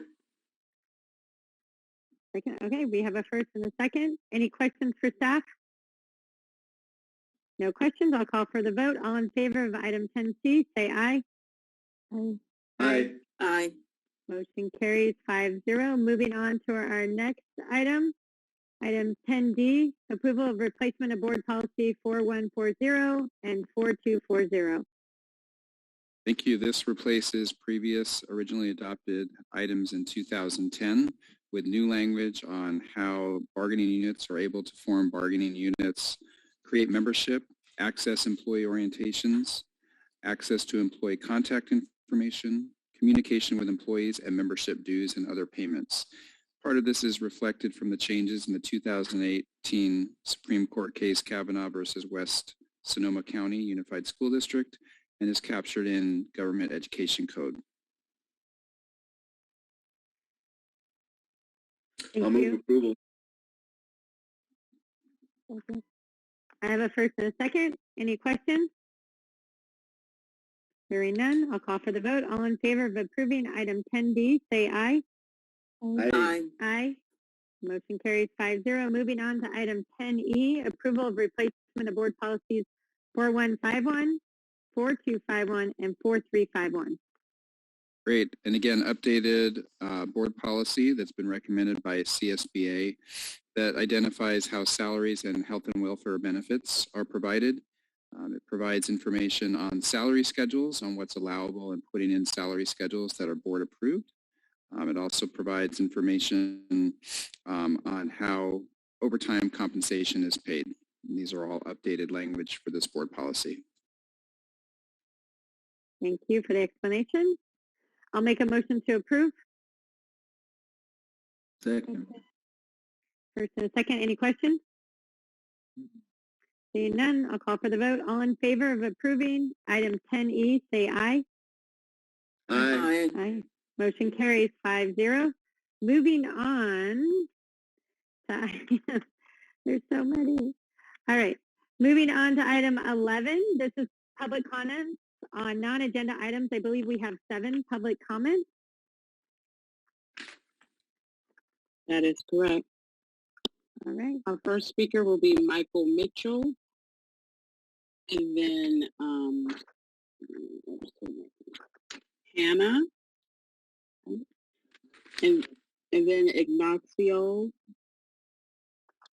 And then Brad Tobias, Laura Fisher, John Carroll, and Emily Wichman.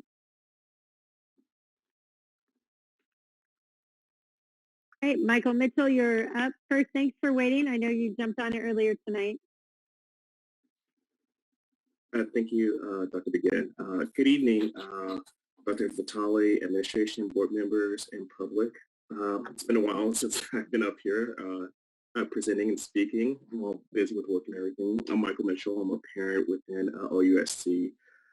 My topic of conversation is regarding the school closure, and specifically the meeting that happened last month. First, I have a little bit of a disagreement, just in the sense of just in the sense of the timing of the meeting. It didn't allow for people like myself that are parents, since it was during the daytime, to attend the meeting. And so just want you all to be aware of, since this is such a serious issue in the sense of where you're talking about either relocating schools, merging schools, or combining schools, or discontinuing schools. That's such an important topic. And then secondly, I have asked, and it has not been put up yet, the recording or the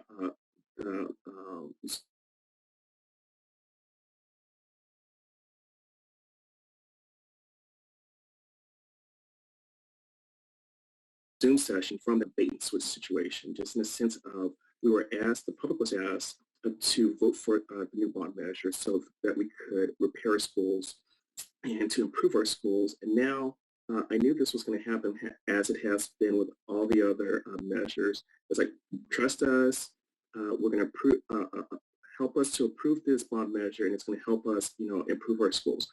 If the public had known that part of the discussion was either merging schools or discontinuing schools like Reynolds, I don't think the bond measure would have passed. And Mr. Blessing and I have gone back and forth on, in a sense of stating that, Reynolds was one of the schools that was not promised. And for every bond measure that I've voted on, Reynolds has been on the list of schools for improvement. And it seems like we've just been drawn out.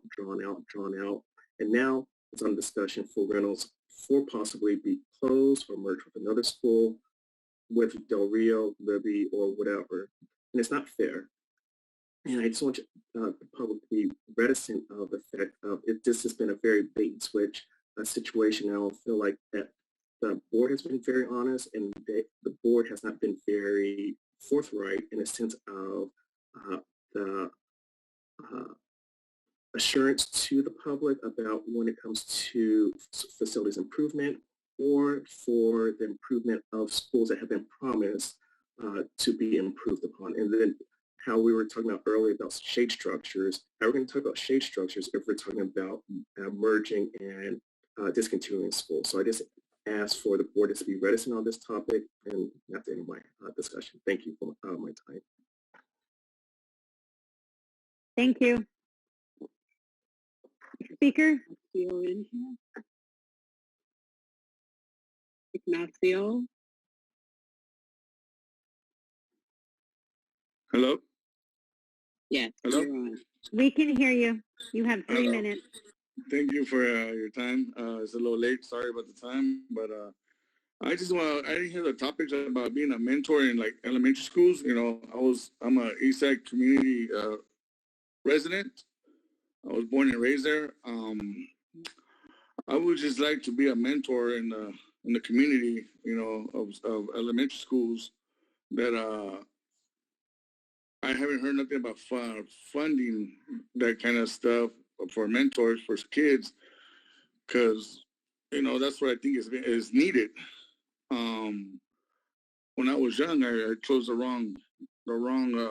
made wrong choices, and I lived those streets.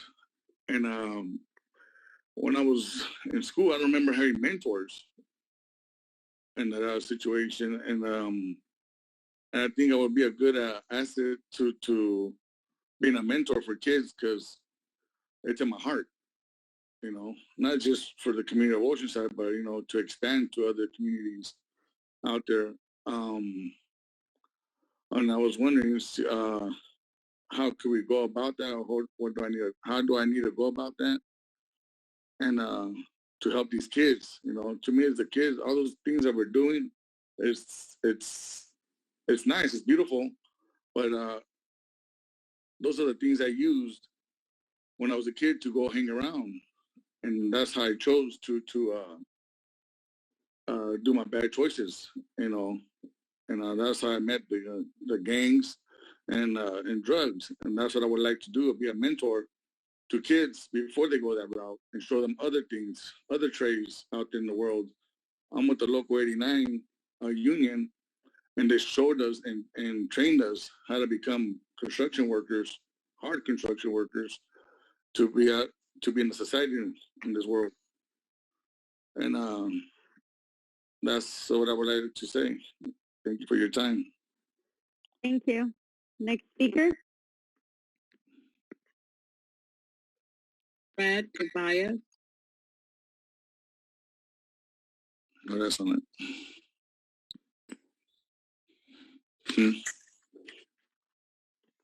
Hello, and good evening once again. First off, thank you for all that you do for our community, for our students and everything else. I greatly appreciate it, and this is coming to you as a parent. So as was stated earlier, the National School Board Association has wrote a letter to the Biden administration calling on parents to speak out against CRT and the related classes like ethnic studies, domestic terrorists. The DOJ and FBI has thus endorsed the NSBA's request. We, the parents who stand against CRT and related subjects, are not domestic terrorism or domestic terrorists. We are concerned parents, constituents, and taxpayers.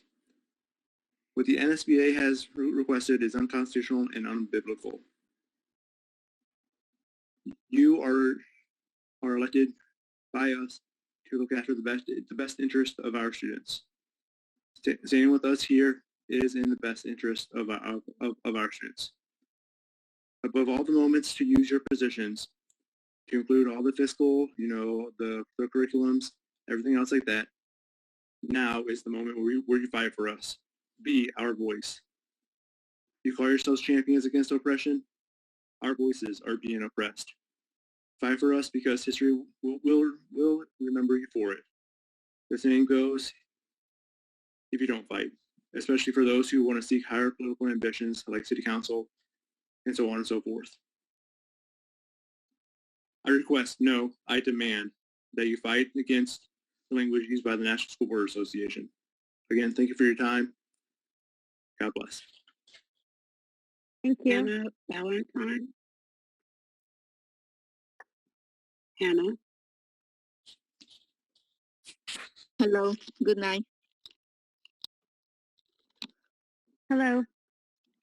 And yes, I have two children del Rio School, and I would like to stay open for all the children because it's a great school, and I like it, and I chose choice of school. So I wanted to tell you, please leave the school open. And do not close it. Thank you. Thank you. Laura Fisher, and then John Carroll.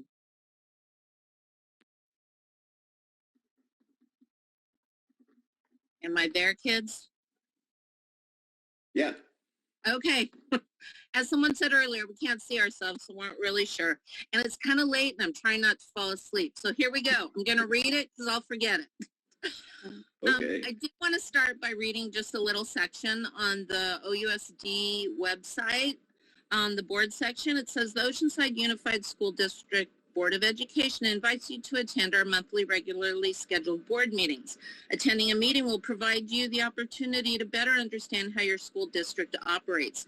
Please remember that public schools belong to you and your involvement is strongly encouraged. Community participation and open lines of communication are vital components to a strong school system. Couldn't agree more. My concern is open lines. Parents have no clue what's going on with the school consolidation. That's what I'm talking about tonight. I don't feel, well, I know for a fact parents haven't been notified. That doesn't seem like open lines to me. The parents, students, residents of the area haven't been notified. Feels like the decisions are already made, which is beyond frustrating since community input has not happened as per the timeline OUSD put forth. If this consolidation choice is a financial one, which it's sounding a lot like there's financial issues in the district, then why go with the most expensive choice, option C, which is uprooting Del Rio students to Libby, completely rebuilding Reynolds, and giving the Del Rio campus to Surfside. Per slides from the board's meeting, one which I might add was a special meeting which sprung this consolidation on totally unsuspecting school communities. If option C is authorized, it would move the amazing, I stress that, special education pre-K, state pre-K, and special education mod severe classes from Libby and Del Rio to other sites. These students are some of OUSD's most special assets, and having them move from schools they consider home is not something that should be done lightly. As we are all acutely aware, students and staff across the nation have been to heck and back the past 19 months. And we are finally getting some stability back, working hard to not only address educational lags due to time out of the classroom campus, but especially addressing the social emotional issues our students have endured, and a lot of that rebuilding takes trust. Our Del Rio students trusted us when we constantly reminded them throughout our tumultuous last school year that despite not being together in person, we're still a Viking family, that the bonds and relationships we worked hard to establish meant something. But at the end of last year, our principal unexpectedly left, leaving some to wonder about the importance constantly placed on being a cohesive unit. A new administration and staff have come in. We're amazing, by the way. And along with the staff that was already there, we've been working on relationships and stability. It began again, and now you want to break that Viking family school trust. Thank you for your comments. Okay. Is that our last? One more. John Carroll. Yeah, I think we have two more. Two more? Yeah. John Carroll. Hello, John. You're up. Yes, respectfully, my name is John Carroll, and I'm here to share my serious concerns for our students regarding the content and resources of the Ethnic Studies curriculum, and to request that you allow community input in a new design. I was a teacher at OHS for 31 years and a head football coach for 26. I love Oceanside and I love the students of OHS. The quantity and quality of their cultural and ethnic diversity make them unique. Their cooperation and unity make them great. Let me give you an example of ethnic diversity done right. I coached OHS football 26 years from '89 to 2014.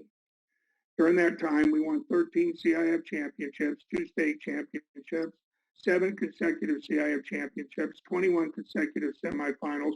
All of those things are county records that our students achieved. As a result, we were recognized as one of the top 50 programs in the nation. No other program in Oceanside Unified can say that. Our teams were as ethnically diverse as any in the country: Black, white, brown, Asian, Polynesian, and even Native American. The TV network covering our 2007 state championship game produced a highlight video of our team's diversity and how, from many, we became one team and produced excellence. We were better as a whole because of the diversity of our parts. Over those 26 years, there were some racial problems within our community and city. Our players were affected by them, like everyone else. So how did we take students with developed ethnic preconceptions and build unity? How? By requiring the same expectations for all: character, effort, self-discipline, production, things that every student can control. When students saw that those expectations, with the praise and consequences that came with them, applied to all, they saw themselves as equals, individually and mutually responsible for the excellence of our team. We did not point fingers. We looked within and took personal responsibility. I firmly believe that had my players been subject to the current ethnic studies curriculum, we could never have achieved excellence and become one. But I do think we would have gotten good at pointing fingers at each other. This is not Oceanside. Allow our community to assist in developing a curriculum that reflects our nation's good and bad in an Oceanside way, not a San Francisco way, not a Los Angeles way. Thank you. Our Thank you, John. our final speaker tonight. Yes, it's Emily Richmond. Hello, Emily. Hello. Thank you, John. Very, very well said. You've been a star in our community for decades. Thank you.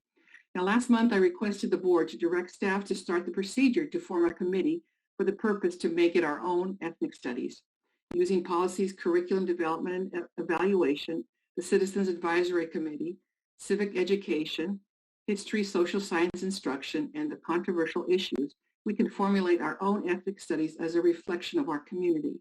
There are several models of ethnic studies, and some include this kind of curriculum: to build mutual respect, self-confidence, awareness, and intergroup understanding and empathy; to elevate ethnic groups, their backgrounds and contributions without denigrating others; openly and honestly address racism and discriminatory treatment; present a range of political perspectives and approaches, bringing about change, including strengths and weaknesses of each; equip students with the skills to understand and analyze multiple points of view on relevant topics so they can develop their own opinions and present well-articulated, evidence-based article. Also use the principles on the history, social science framework from the California Department of Education and their guidelines. The OUSD Ethnic Studies Committee could create their own guiding principles to work by, look at our races through a wider lens perspective, and ensure to highlight our local heroes and community leaders of all races. The Education Code and California School Board Association supports Make It Our Own Ethnic Studies. Thank you. Thank you. So that concludes our public comment tonight. Item 11. Moving on to item 12, board staff discussion. We're just two real quick things. The first one is that as the numbers do start to decrease, and we're continuing to have like football games and on-campus outside events, I'd like to see that we make sure that our elementary schools have the opportunity to do so to build their community on their campuses as well. I don't think that requires direction. I think that's kind of the direction we're going in anyway. So I'm just excited to see that. I know our family is excited to do some on-campus outdoor activities that are safe and inclusive. And then the other piece is that the bill was passed and signed by the governor, and so ethnic studies will be a graduation requirement for all students. That was set forth so that all districts would offer and make it a graduation requirement within the next handful of years. But I would love to hear a staff plan, a multi-year plan to make it our graduation requirement within the next 3 to 4 years. I think given the fact that we have a program up and running at all of our school sites, I would love to see what our plan to get there is. So I love it to see our plan in writing and just have an idea where we're going with this tremendous program that we've had positive feedback from all the students and families involved. Yeah, that's my only two. Eric, I don't quite understand what you're asking. I thought we did have a plan in terms of ethnic studies. So we have a class right now. Correct. So I would just like to see what our plan to, because making it a graduation requirement requires making it accessible to kids at a certain grade level so that they can complete their other requirements. So I would like to see the staff bring back a plan about, how long it will take us to get to the graduation requirement within our own district, and how we can make sure that students are getting access to all the courses they need, including the Essential Ethnic Studies course that we have started. Okay, well the committee has talked about that. So it's doable. And just to let you know, sorry, Eleanor, Board Member Joyce, we just got signed last week, so we're on it. We've had initial discussions about it because we are anticipating that the board may ask us to move up the timeline. We believe the freshman class would be the class of 2026, so that by 2030 they're graduating with that requirement. So a lot of discussions need to be had about what grade level, how it impacts the master schedule, how it impacts a student's course of study through high school. But we will begin those initial conversations and just figure out what that timeline looks like. We haven't gotten that far. We just know we need to put together a work group to talk about that because it will have broader implications and impacts. We anticipate especially on elective teachers because it is going to be a required course, which means that that's one less choice that students have. So we just need a little bit of time to look into that and put in a work group, but we will, and we will report back to the board. Thank you. Right. Are there any other comments or last thoughts tonight? It is 9:54. We made it. All right. All right. With that, I will adjourn the meeting at 9:55 p.m. Thank you, board colleagues and staff, for the hard work. Board colleagues and staff for the hard work.